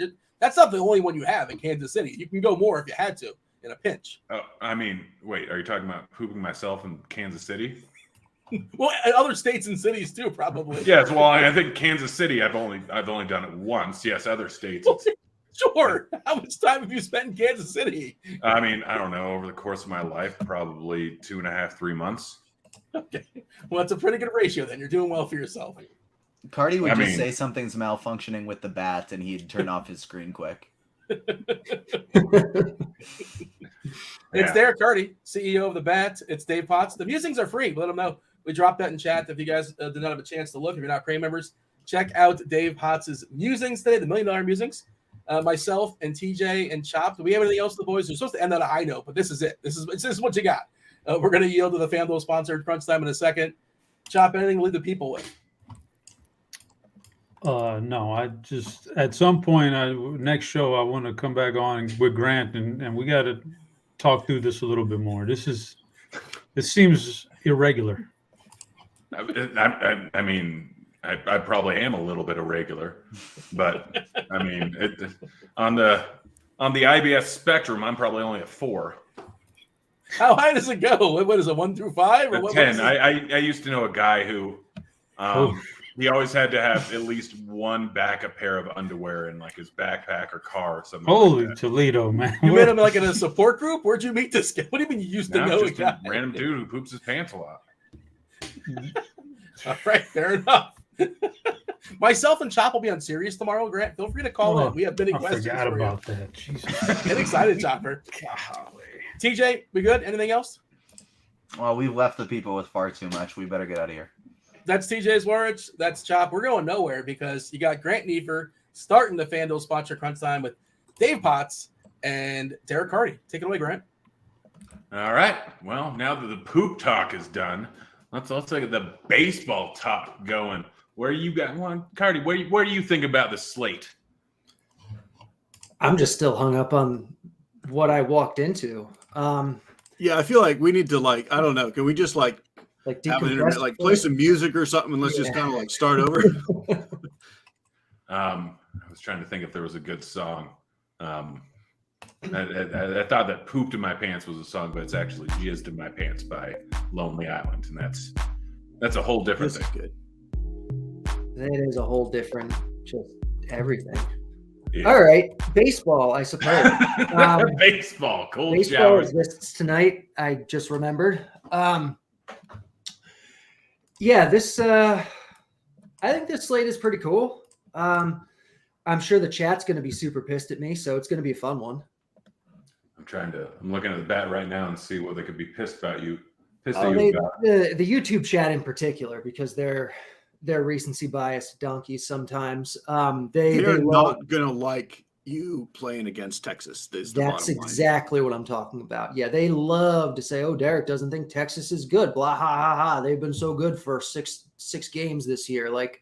So yeah, we're gonna get into that. That's gonna be fun. All right. Well, I mean, I think I'm kind of on the same page. We'll get to that when we get to the pitching. Cheese, your thoughts on the slate? Yeah, it's a good one. There's a crazy ton of pitching and a pretty good ton of offense. So yeah, and we have a little bit of chalk, but no problem getting off of it either if you want to. I like it. All right. Well, Carty, I'm going to have you start us off with pitching. I'm sure talk about Grayson Rodriguez, who I have under 15.5 outs, but over 5.5 strikeouts. The over 5.5 strikeouts I hit this morning on the cover show that I do. That was a nice bet, especially with where the market's gone on that. Is it moved that much? Last time I saw it was still at plus odds. Oh yeah, not at every book. I saw Pinnacle was like minus 140 or something, which is nice because I got it plus 115. Oh yeah, no, it's moved. I got it plus 110, I think, last night, 3 a.m. But yeah, go ahead and talk to us about Grayson. So yeah, it's not like Grayson's the best pitcher on the slate. Like Kevin Gausman is that guy. And on DraftKings, I think it's pretty easy to get Gausman. He's facing Minnesota. They're the highest strikeout offense on the slate. He's really good. He strikes a lot of guys out. It's a park upgrade for him. It's kind of a no-brainer. Like Gausman is the top guy. On FanDuel though, he's expensive. You can certainly get up there. He's 11.1. You can do it. Cheese will probably come on here and tell me I'm crazy and Grayson's unnecessary and just spend on Gausman, which is fine. If you want to do that, it's fine. Freddie Peralta is also great against another high strikeout offense in San Francisco. On DK, you're probably pairing them in cash. On FanDuel, though, I'm okay going down to Grayson Rodriguez. And I certainly love Grayson Rodriguez in GPPs on both sites. What we're dealing with is kind of recency bias on two ends with Grayson Rodriguez. First, His ERA is terrible. It's like 6.5 or something. But he's actually been really good this year. His BABIP is just super high. He's striking out like 11 guys per 9. His xFIP is like 3.7 or something really good. He's a good pitcher who doesn't look like it if you're just looking at the surface numbers. So his price is a little deflated, partially because of that, and partially because he's facing the Texas Rangers, who have scored the most runs in all of baseball this year. I think they might be tied for first, but Texas has been awesome at scoring runs. The problem is that almost their entire lineup is overperforming based on what we should reasonably expect their talent level to be. Chat loves getting on me when I said earlier this year they were a bottom 10 offense. That was when they were more dinged up. That was without Corey Seager. Now that Seager's back, this is a league average offense. People are not going to want to hear that, though, because they've scored the most runs in all of baseball this year.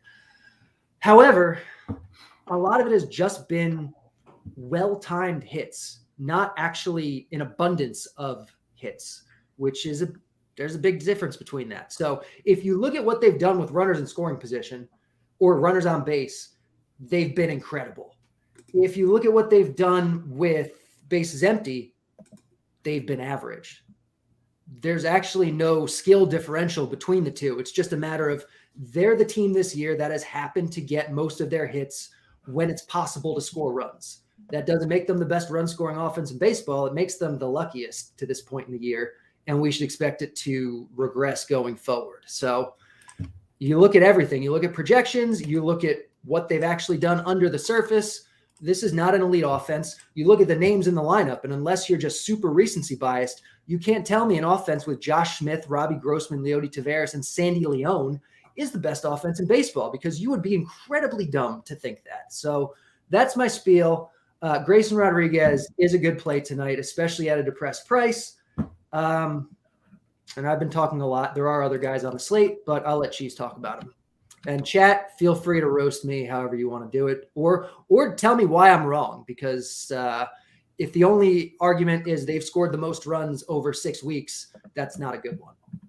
Yeah, and they also have a 26.3% K rate versus righties since the beginning of last season in their current lineup. So, yeah. Cheese, talk to me how much you also love Grayson Rodriguez. So honestly, I have very little to say about Grayson Rodriguez or Texas. Like this is not my argument on either side. Personally, I just like Detmers a little better than Grayson Rodriguez as the cheap guy. I don't think you're crazy to play Grayson Rodriguez instead of Detmers as the cheap guy. And I don't think you're crazy to play Texas bats. Yeah, I don't have a strong take on either side of that argument, honestly. When it comes to the guy you save on, I just lean towards Detmers over Grayson, because I do think Texas is better than Miami. But Grayson Rodriguez or Detmers could strike out 10 guys tonight. And so as far as savings go, those are the two guys. Very obviously, Gaussman is the SP1, and he'll be the chalk. The one place where the Bat and I disagree is Mitch Keller. To me, Mitch Keller is the clear SP2 or 1A. And on DraftKings, you can play them both in a lot of lineups. Wait, so that's my preference. 10.1K Mitch Keller? 11.4K on Fanduel Mitch Keller? Correct. The second best pitcher on the slate, Mitch Keller. Correct. Jeez, you got to explain this one to me. Like, I think the bat is probably a little low. His stuff has gotten a little bit better this year. But, I mean, this is Mitch Keller we're talking about. So, and it's not like the matchup is awesome. Like, Seattle's a decent offense. Okay. They're a high strikeout offense. Yeah. I don't know what to tell you. I'm counting 2023 Mitch Keller. Like, present day Mitch Keller is the second best pitcher on the slate. Like, while I'm talking about the other pitchers, you can look at the numbers and tell me why. Oh no, he's been amazing this year. I'm just saying, like, are you really you're just buying into him? Like, you think this is who he is? He's like a 3 ERA guy now. Correct. Wow, that's a big stance. Thank you. I appreciate that. Yeah, slightly on Cheese's side here. So, besides Gaussman and Mitch Keller, Kirby, Brown, and Sale, and kind of Freddie Peralta are also all really good pitchers and very playable. Kind of no man's land pricing. Like, useful-ish. Like on FanDuel, they're like $1,000 less than Gaussman, which you can use $1,000, but you don't like have to have it. Mostly, I'm just playing Gaussman or Keller, or down to Detmers. And again, I wouldn't argue with you to play Rodriguez instead of Detmers. But on DK, it's just not hard at all to get the 10K guys. So that's what I want. I want Keller and Gaussman as much as possible. I want Detmers as the cheap guy. And then I have some lineups with 4K Randy Vasquez.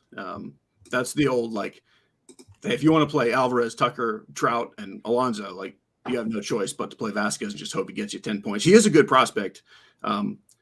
He has risk. He could go negative. 5 innings is probably best case scenario. It's not like I'm expecting some huge game, but there's a lot of lineups you simply can't get without a 4K pitcher. So he's in my pool. All right. Do either of you have any interest in Kirby? I mean, his line over on Caesars today to go 6+ innings is minus 258 right now. Yeah, he's today's Zach Eflin play of the day. Like, he's going to pitch absolutely amazing, and it may not be like the strikeouts for DFS on this slate. Like, he's very playable and he's going to be good, but like, he's so far and away the lowest strikeout pitcher of like the 10 aces. And it's kind of like he's fine and he's going to be good and he's in some lineups of mine, but like, we got guys who are 30% strikeout pitchers, and then we have him who's, below average. So I don't know. He's just kind of there. Who is this? Are you talking about Kirby? Okay. Like, if you want, like, I wouldn't argue with you to play Kirby in cash on DraftKings. I mean, it's fine. But yeah, there's so many pitchers with just more realistic upside. No, I mean, a no hitter that he's going to throw tonight begs to differ. I mean, yeah, he could throw something similar to a no hitter. You can throw a Detmers 9 innings, 2 strikeout no hitter. Yeah, that is in the cards. Yeah. All right. Well, why don't you lead us off with some hitting, starting off a catcher?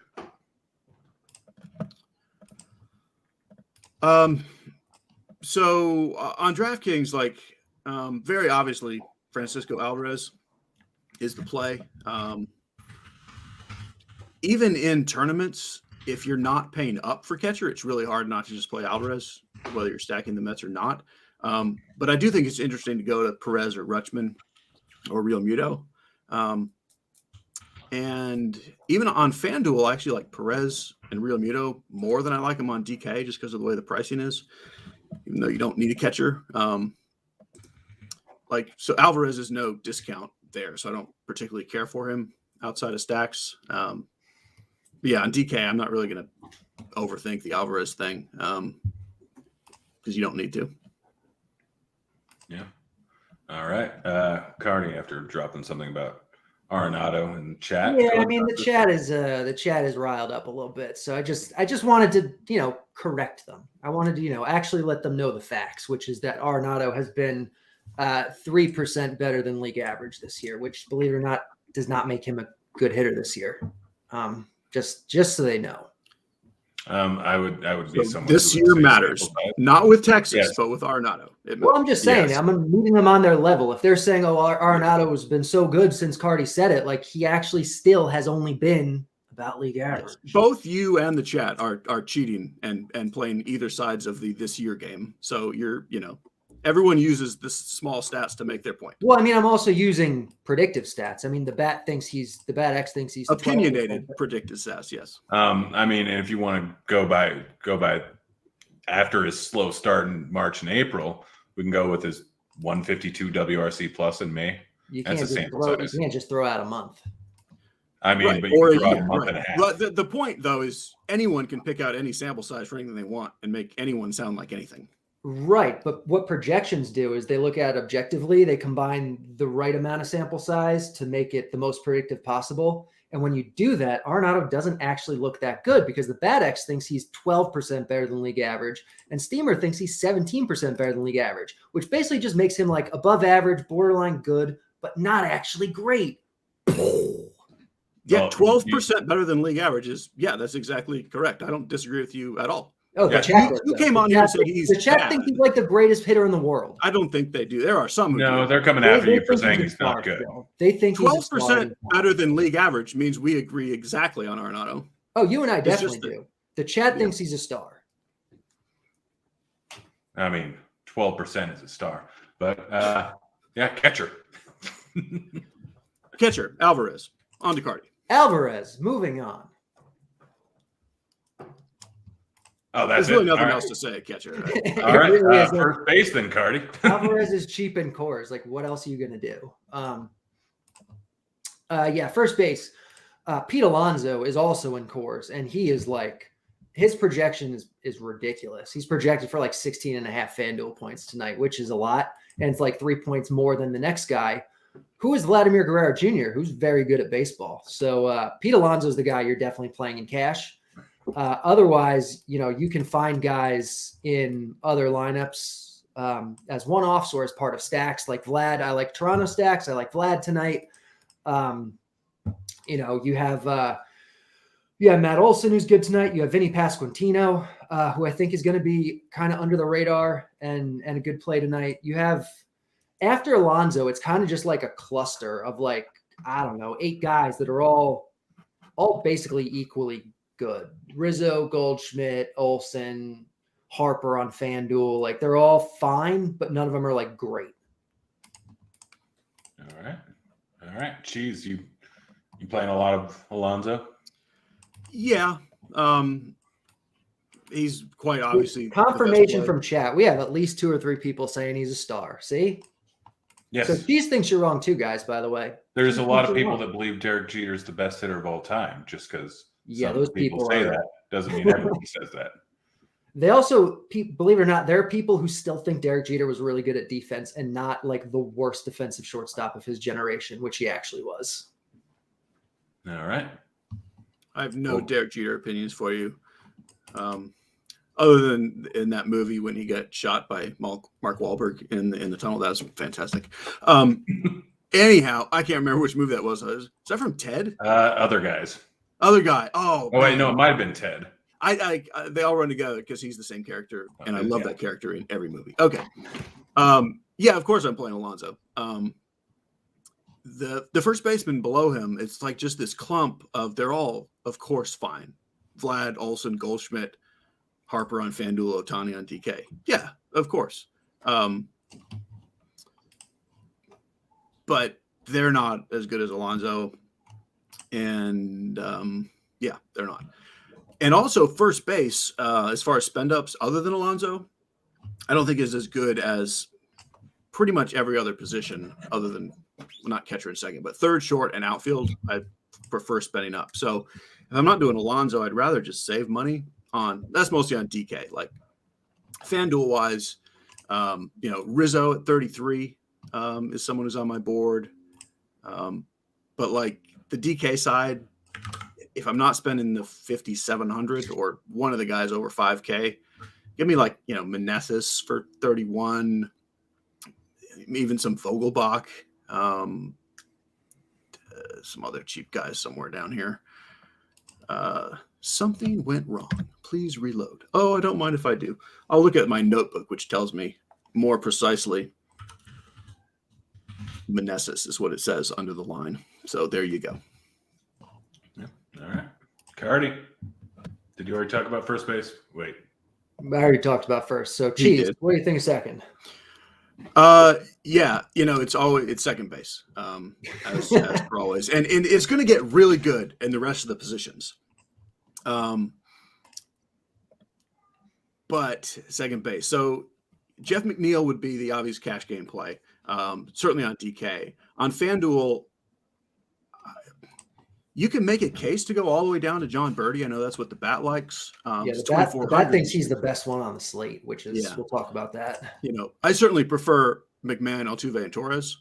But I don't mind using Birdie at one of those FanDuel positions just because the salary is really cheap. Although officially, those guys who are 3,200 are reachable, and that's my preference on FanDuel. But on the DK side, with McNeil at 39, it's it's pretty tough to spend on like a Semien or a Altuve outside of stacks. I like Drury and Louis Garcia are pivots that I like. Okay. Rougned Odor, hot. We got 2,700. someone else talking about Rougned Odor these days. I love it. Or even Michael Garcia, 2,400. Like, I think this is a place that's very much okay to go cheap, especially if you're doing what I'm doing and trying to get 2 10K pitchers. Like, you got to punt a couple spots. This is one to do it. Yeah. All right. Talk to me about Birdie, Carty. Yeah, so the bat thinks Birdie is the best, just raw points play at second base over Altuve, McNeil, McMahon, whoever. It thinks he's the best. A lot of that has to do with Detmers being very easy to steal on. Everyone kind of knows at this point, like Noah Syndergaard is like super easy to steal on, but Detmers is like kind of Syndergaard light a little bit. And Birdie is obviously very fast. He's getting a park upgrade. He's super cheap on FanDuel, which just kind of makes him a no-brainer at one of the positions. He's second, third, short. So play him where you want to. If you're not playing him at second, you do have McMahon in Coors with the platoon advantage against Scherzer, a guy who struggles with lefty power when he struggles. And it's Coors Field. So I like McMahon. I think Altuve in that same price range is good. I think Jake Cronenworth is certainly viable. Over on DK, I agree. McNeil's probably your cash guy, but I think Louis Garcia is fine, and I think Rougned Odor certainly in GPPs. I love Odor again tonight. All right. Well, lead us off with third. Third base. Again, we have Birdie, who on DraftKings is third base shortstop. FanDuel, second, third, short. So you're just figuring out where you play him. On DK, though, I think you can definitely play him. I think at third is a viable spot to play him. You have McMahon at third only on DK, and I think he's fine. I like Matt Chapman a lot as a low-owned home run guy. But in Coors, we have Brett Beatty, who's going to be like mega chalk. He's 3-4. He's hitting fifth for the Mets. He's against Connor Siebold. I think he's a good play. I don't think he's like a must play, but he's certainly a really good one for the price. Over on FanDuel at 3-1, I don't think he's anywhere near as good of a play because you have McMahon in the same lineup. You have Austin Riley. You have Jose Ramirez for a few hundred more. So Beatty's good, but especially at his ownership on FanDuel, I think he's a pretty easy fade in tournaments. All right. Cheese. Third base. I will admit, like, I haven't heard anything you've said in the last couple minutes because I'm just thinking about the other guys now. Like, it took me a minute to get my head straight around thinking about Mark Wahlberg. And now, like, yeah, it's definitely the other guys. And now I'm just fucking around them. But that's such a classic. Okay.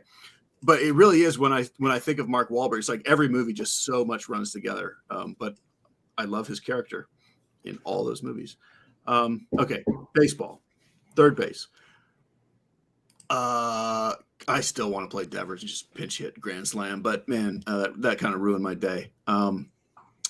It makes me like Jose Ramirez and Matt Chapman and Austin Riley a ton. Because yeah, Beatty's going to be super popular and he's a good play. I like him fine. But give me guys like Chapman, Ramirez, and Riley ahead of Beatty and ahead of McMahon. Although sure, play them. Gunnar Henderson sneaks into my pool.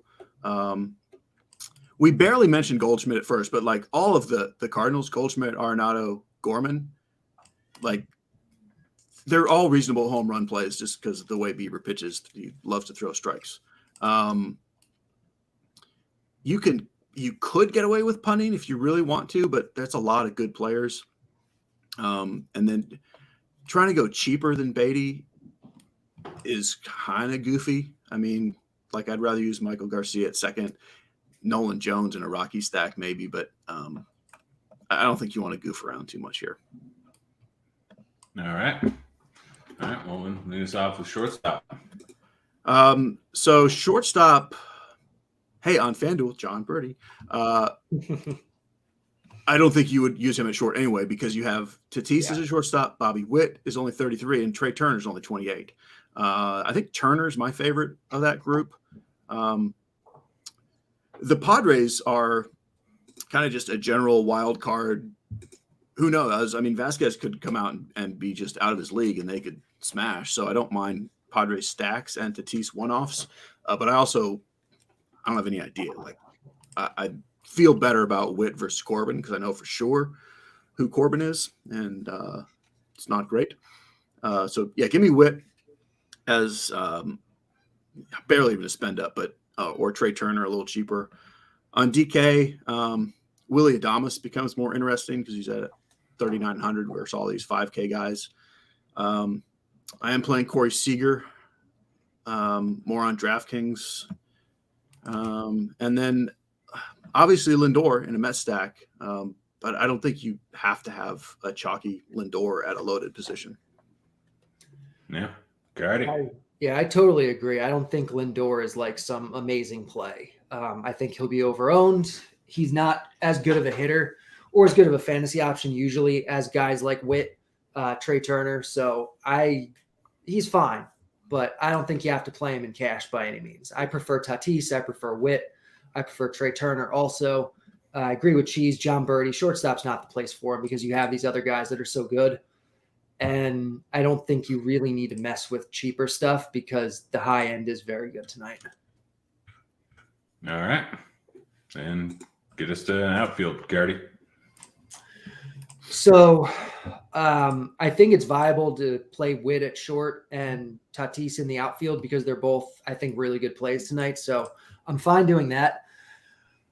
You are going to have, I think, some ownership on the Houston guys, which I probably don't like quite as much as the field does. I think they're really good, but it is a really tough park for power. So I don't think they're like amazing. Kyle Tucker on Fanduel is the one I would have the most interest in at his price range because he's always too cheap there. You're gonna have your Mets guys being kind of chalky, Nimmo in particular, but also probably Starling Marte. I don't think either are like must plays either. Like they're fine, they're good. If I was going to play Mets outfielders, I think Tommy Pham on DraftKings is the one I like the most because he's actually a decent hitter and he's priced too low for who he is. And he lets you spend up for other expensive stuff at other positions. So I like Tommy Pham quite a bit. I like Raimel Tapia leading off for Boston tonight at 2K on DraftKings. So I think he's a good play. Who else are we looking at? Obviously on FanDuel, you can afford some of the higher end stuff. So especially if you're not playing like Tucker or Alvarez, you have Juan Soto, you have Mike Trout, you have even like Jorge Soler. Like these guys are all like on that level or just a little below, and they're going to come in quite a bit lower owned, I think. So I'm more interested in guys like that. All right. Cheese. I'm really having a hard time concentrating. Now I'm just thinking about when he meets Will Ferrell's wife. He's like, no, seriously, who is that? Okay. I know what I'm doing tonight. I got a great movie lined up. Anyhow, I like the Astros a ton. I think Alvarez and Tucker, I think, will be kind of popular-ish, but I don't particularly care. But I will say Trout and Judge are probably my two favorite one-offs to spend up on. But because of the way I'm building, like I have to punt at least one outfield spot in most lineups and quite often two, which is fine because the mid-tier is kind of blah. It's pretty much spend up or spend down. I mean, there's a couple guys like Hunter Renfroe is a little interesting. And then certainly you have some of the FanDuel pricing is mid-tier-ish, like Marte and Charlie Blackmon and Jorge Soler, who are low 3Ks, are fine. But on the DK side, like getting below 3,000 is really important. Who do I have? I'm just going to look at my notebook because my computer's barely working. Ozuna and Rosario. Olivares. I don't think do we have a Houston lineup yet? Is Jake Myers or Jolks, whoever's playing. Yeah, I think those are them. All right. Well, we can probably get right into questions here. They've been rolling in, but if you guys haven't asked your questions, go ahead and throw them into the chat. Let's get started here. Carty, Fanduel GPP, Padres or Phillies? Ooh, Jokes and Myers are in. Haha. Carry on. What's your preference with those two? Cheese. Jokes. All right. Did you say the answer, Carty? Are you waiting on me? Yeah. I think I probably prefer the Phillies, but I think they're both viable. All right. Cheese, Fanduel Cash, Detmers, Altuve, and Lowe, or Wood, Lindor, Simeon? The Detmer side. All right. DK GPP, Carty, can we use Scherzer yet or nah? No. I mean, first he's in Coors, and we have lots of appealing pitching on this slate, so it's just unnecessary. He's also not completely stretched out yet, so, and I don't think this is the night where he's going to be allowed to throw 105 pitches because he's in Coors. So he's just a no for me. I have his under of 17 and a half out, so I'm happy to hear you say that. Yeah, that was one of the best bets today. Really? I bet it. And I've been betting at 3 a.m. My time. So I've been pretty much as soon as the lines come out, I'm hammering them for all I guess, morning long until I go to bed at 4 a.m. Cheese, thoughts on Hunter Brown in FanDuel Cash? Let's check his price. 10-3. I mean, yeah, if you can't quite get up to Gausman and you really need that $800, like I don't have a strong lean between like Kirby, Brown, and Sale. I would probably say Brown if for some reason if you can't find the $800. All right. Carty, DK Cash, SB2. I'm guessing you're going to say Rodriguez. I think he's viable, but the bet does prefer Freddie Peralta. He's only 500 more. He is facing a weaker and a more strikeout heavy offense. So I would play in cash on DK, probably Freddie Peralta. All right. Cheese, FanDuel Cash 3v3. Birdie, Tatis, and Marte, or Riley, Soto, D'Arnaud?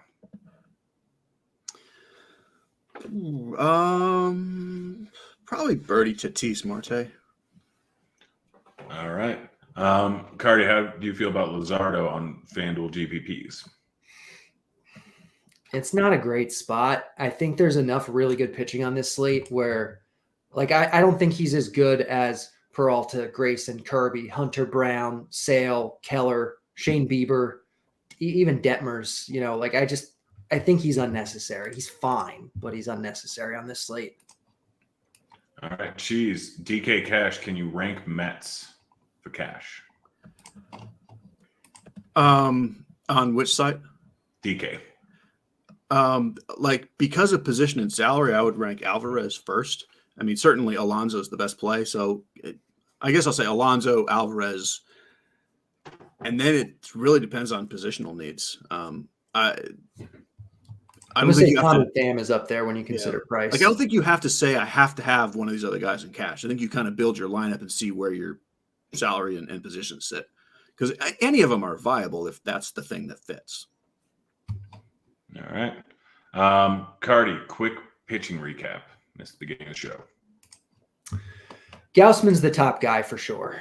On DraftKings, I think you're definitely playing him in cash. He'll be the chalkiest guy on both sites.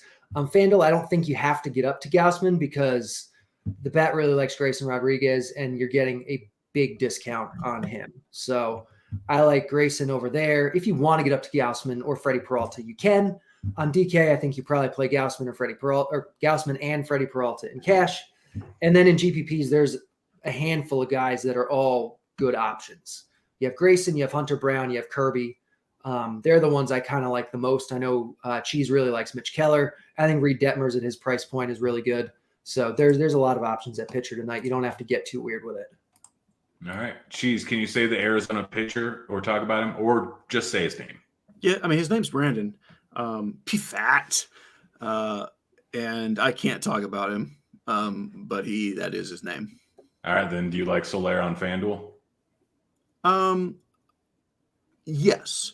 That's the spot where I do like Reed Detmers a lot, but I also like Soler a lot. Like I'll even play, even on a 12-game slate, I think I have a lineup that has them both in it. All right.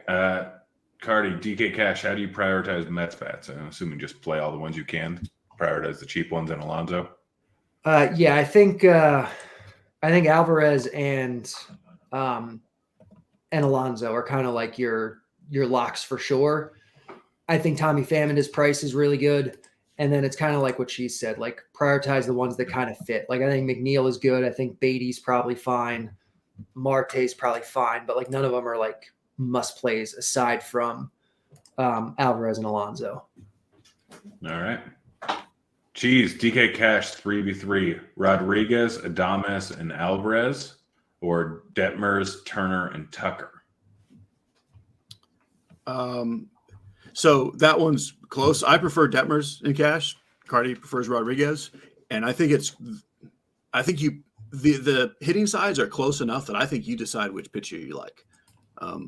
Turner, Tucker, Adames, Alvarez are both great pairings. Personally, I would take the Detmer side, but they're both viable. All right. Carty, DK Cash, which 2K crap are you going with, Dickerson or Ruff? Neither. Play Raimel Tapia or get up to Tommy Pham. All right. Good enough. Let's see.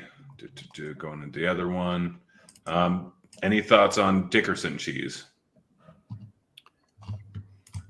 Not particularly. Like he's cheap and he's fine in a Washington stack, but there's so many cheap. Like he's not one of my favorite cheap Washington bats, even. So he's just kind of there. All right. I'm pretty stoked just to know that Corey Dickerson is still in Major League Baseball. He's probably only been up for like a few games because I think this is the first I'm recognizing it. But I think he came in the last week. Yeah, good for him. There's a bunch of people coming back. So I'm like Dickerson, Tehran is back. Like Clint Frazier is back. Like everyone is just here. They are. Yep. All right, Carty, Judge or Alvarez? Straight up Alvarez, but he'll be more owned in GPPs where you're going to probably be playing these guys. I prefer Judge. All right. Cheese, Brown or Keller on DK GPP? I prefer Keller. I like them both. All right, Carty, what's the take on Peralta? I like Freddie Peralta. The bat has him as the second best pitcher on the slate. On Fanduel in particular, you're getting a really nice discount on him. He's cheaper than Kirby. He's cheaper than Hunter Brown. He's cheaper than Bieber, Sale, Keller, Luzardo. He's against San Francisco, who's a weak offense, and they're I think the second highest strikeout offense on the slate. Before chat jumps down my throat, they're a below average offense. They're not a weak offense. So yeah, I like Freddie Peralta quite a bit. One thing I want to jump in and say, because we've had like 20 questions about Corey Dickerson, and I don't know what the bat has it at, but like he's it doesn't like him a high pinch hit risk. Like Stone Garrett is going to come in for him. They've got three lefties back there. Like I'm not confident enough that he's playing a whole game anyway, and it's not like he's some great play to begin with. Yeah. All right. Cheese, Fanduel Cash, Bregman or Riley straight up? Riley. All right. Carty, I'm giving this one to you. Brown or Keller, DK GPP SP2, because I'm pretty sure Cheese is on Keller. I know Cheese is on Keller. It's not like I dislike Keller. I do think he's overpriced. I don't think the matchup is awesome. I'll take Brown. All right, Cheese, if you're not rolling with Keller for DK Cash SP2, who are you going with? Detmers. That's assuming you're saving money. If you're not worrying about the money, it would be Brown or Kirby. All right. Carty, Fanduel Cash, Batty or Marte? It's probably Beatty. Cheese, if you had to pick one. I've already answered that one. Cheese, Rosario or Ozuna? Ozuna. All right. Thick Dickerson, B Dixon. Just a lot of people with that word in their name. Carty, DK GPP, Freddie Peralta and Salvador Perez, or Gausman and Alvarez?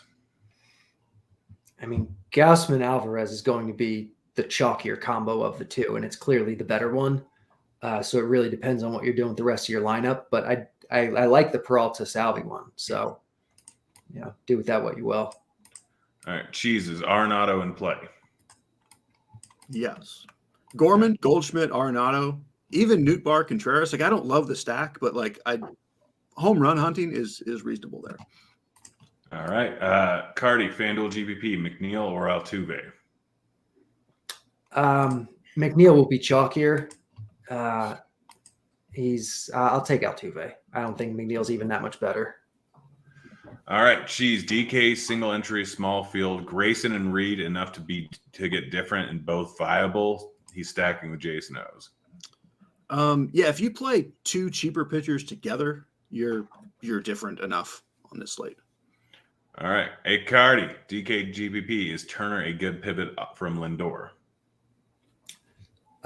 Yeah, certainly. We talked about it at short. I think Lindor's going to be probably the most overowned of all the Mets tonight. So I don't think he's actually even better than these other shortstops necessarily. All right, Matt Kirby wants to talk about poopy pants from the show earlier. That's what we call a callback. Cheese, DK Cash, best two cheap outfielders to fit with 6K or less. No Mets, have Ruiz and Ozuna. Don't love it. Seth Brown better than – that's a lot of words. Favorite two cheap outfielders. We'll just go with that. I mean, Ozuna is definitely one of them. Probably I like Edward Olivares. I'd say it's those two. All right. Carty, Odor, Pham, or Rosario for a DK GPP? I like both Odor and Pham quite a bit. For a GPP, give me Odor. All right. Cheese, would you play Waters over Dickerson? I mean, I assume we're talking full stack here. No, I'd probably play Dickerson there, but it's pretty close. All right. Carty, Pham, and Tapia, or Tatis and Dickerson? Is that how much did Pham and Tapia cost on FanDuel? Because yeah, what like that's a salary difference regardless.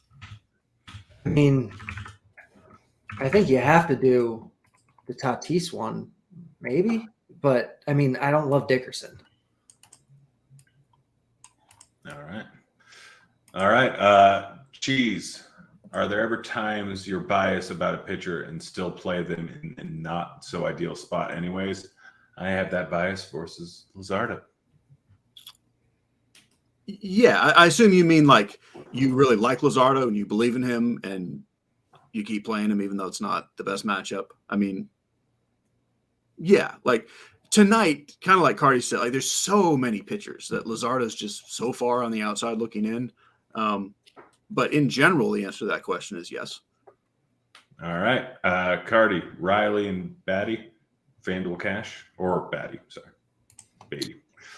I don't think you're playing Riley in cash. I mean, Beatty's going to be high owned. I don't think he's as good as all that. I honestly, I'd consider playing John Birdie at third. The only reason John Birdie's not your third baseman is if you're already playing him at second base. So let's put that right out there. So if you don't have Birdie yet, you play him. Otherwise, I think I'd probably just play like McMahon. I mean, any of them are fine. They're all pretty similar.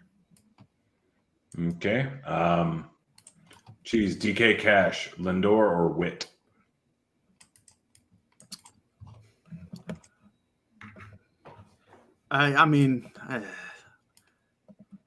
The answer is Lindor, but I would play Witt. Me too. All right. Carty, are Blue Jays a solid FanDuel GPP stack? Yeah, absolutely. All right. Cheese, DK Cash. If there's no salary cap, you're playing Gausman and Keller in cash, no brainer. Yeah. Yeah. Carty, KC stack. And what's your favorite DK stack? Yeah, I mean, against Corbin, I think KC stack is good. What was the second half of the question? What's your favorite DK GPP stack? I mean, honestly, anything other than the Mets is going to be different. So it's probably the Jays, but there's a number of good ones. All right. Cheese, FanDuel GPP best pitcher. I mean, for me, it's Mitch Keller. Like the fact that he's overpriced is good for me. So that's my answer. All right. Carty, FanDuel GPP best pitcher. Grayson Rodriguez. All right. Cheese, how do you feel about John Gray? Not tonight. All right, Carty. This is okay. 2v2. DK, Merrifield and Pham, or Taylor and Nimmo? I guess it's Merrifield and Pham. I don't love Merrifield, but it's fine. All right. Cheese, am I crazy for going Kirby and Libertor in DK GPP? I don't have any Libertor. I wouldn't quite go as far as crazy, but I don't officially like it. All right, Carty, I don't know. My brain can't fully process these letters. DLG Allen or R Deer? So Greg Allen is a guy that plays baseball. But not. And reindeer? There's nobody that has deer anywhere in their name playing tonight. All right. There's a Nick Allen playing tonight. And I don't know what the DL is. So Yeah, I don't know what that question is. Yeah, if you can elaborate, we can answer for you. Remember Rob Deere? That's That's the guy that pops to mind, but I don't think he's Dunn still or playing. Dunn, Adam Dunn or Rob Deere. I think that's a fair question. All right. Let's see. I got thrown off by that. What does DL mean? No, it's DK. Okay. All right. I saw two separate people put DL instead of DK on accident. We got to go a little faster. I realized at the time. Cheese, DK Cash, Peralta and Beatty, or Detmers and Birdie.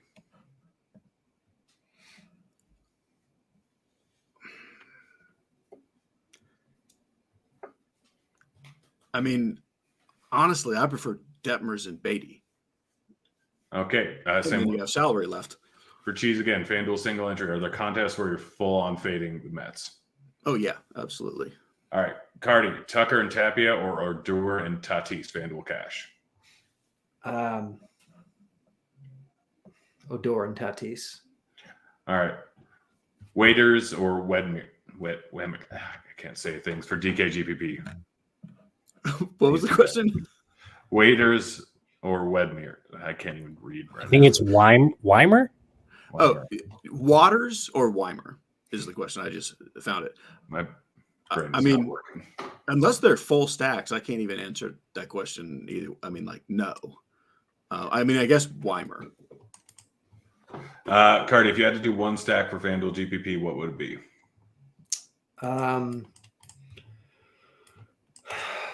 Philly or Toronto? Probably Philly.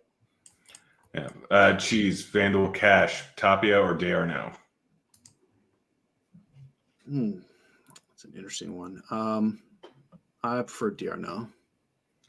And that's lock. And someone said that I pooped. I did not. I've just worked about 14 hours today. So I barely slept. So yeah. Anything before we get on out of here? No, just reevaluate what you think about the Texas Rangers, guys. Yeah. I'm hoping to middle my Grayson bet with him going I'm 5 hoping innings my and Grayson 7 bet correct. too. That would be nice. Yeah. What state do you live in, Carty? Jersey.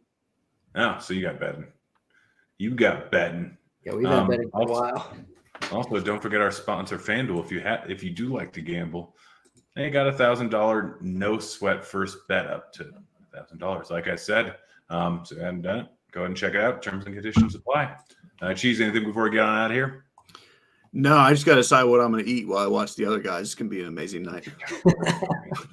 Great movie. All right, well, guys, it's been fun. We're out of here. Later, kids.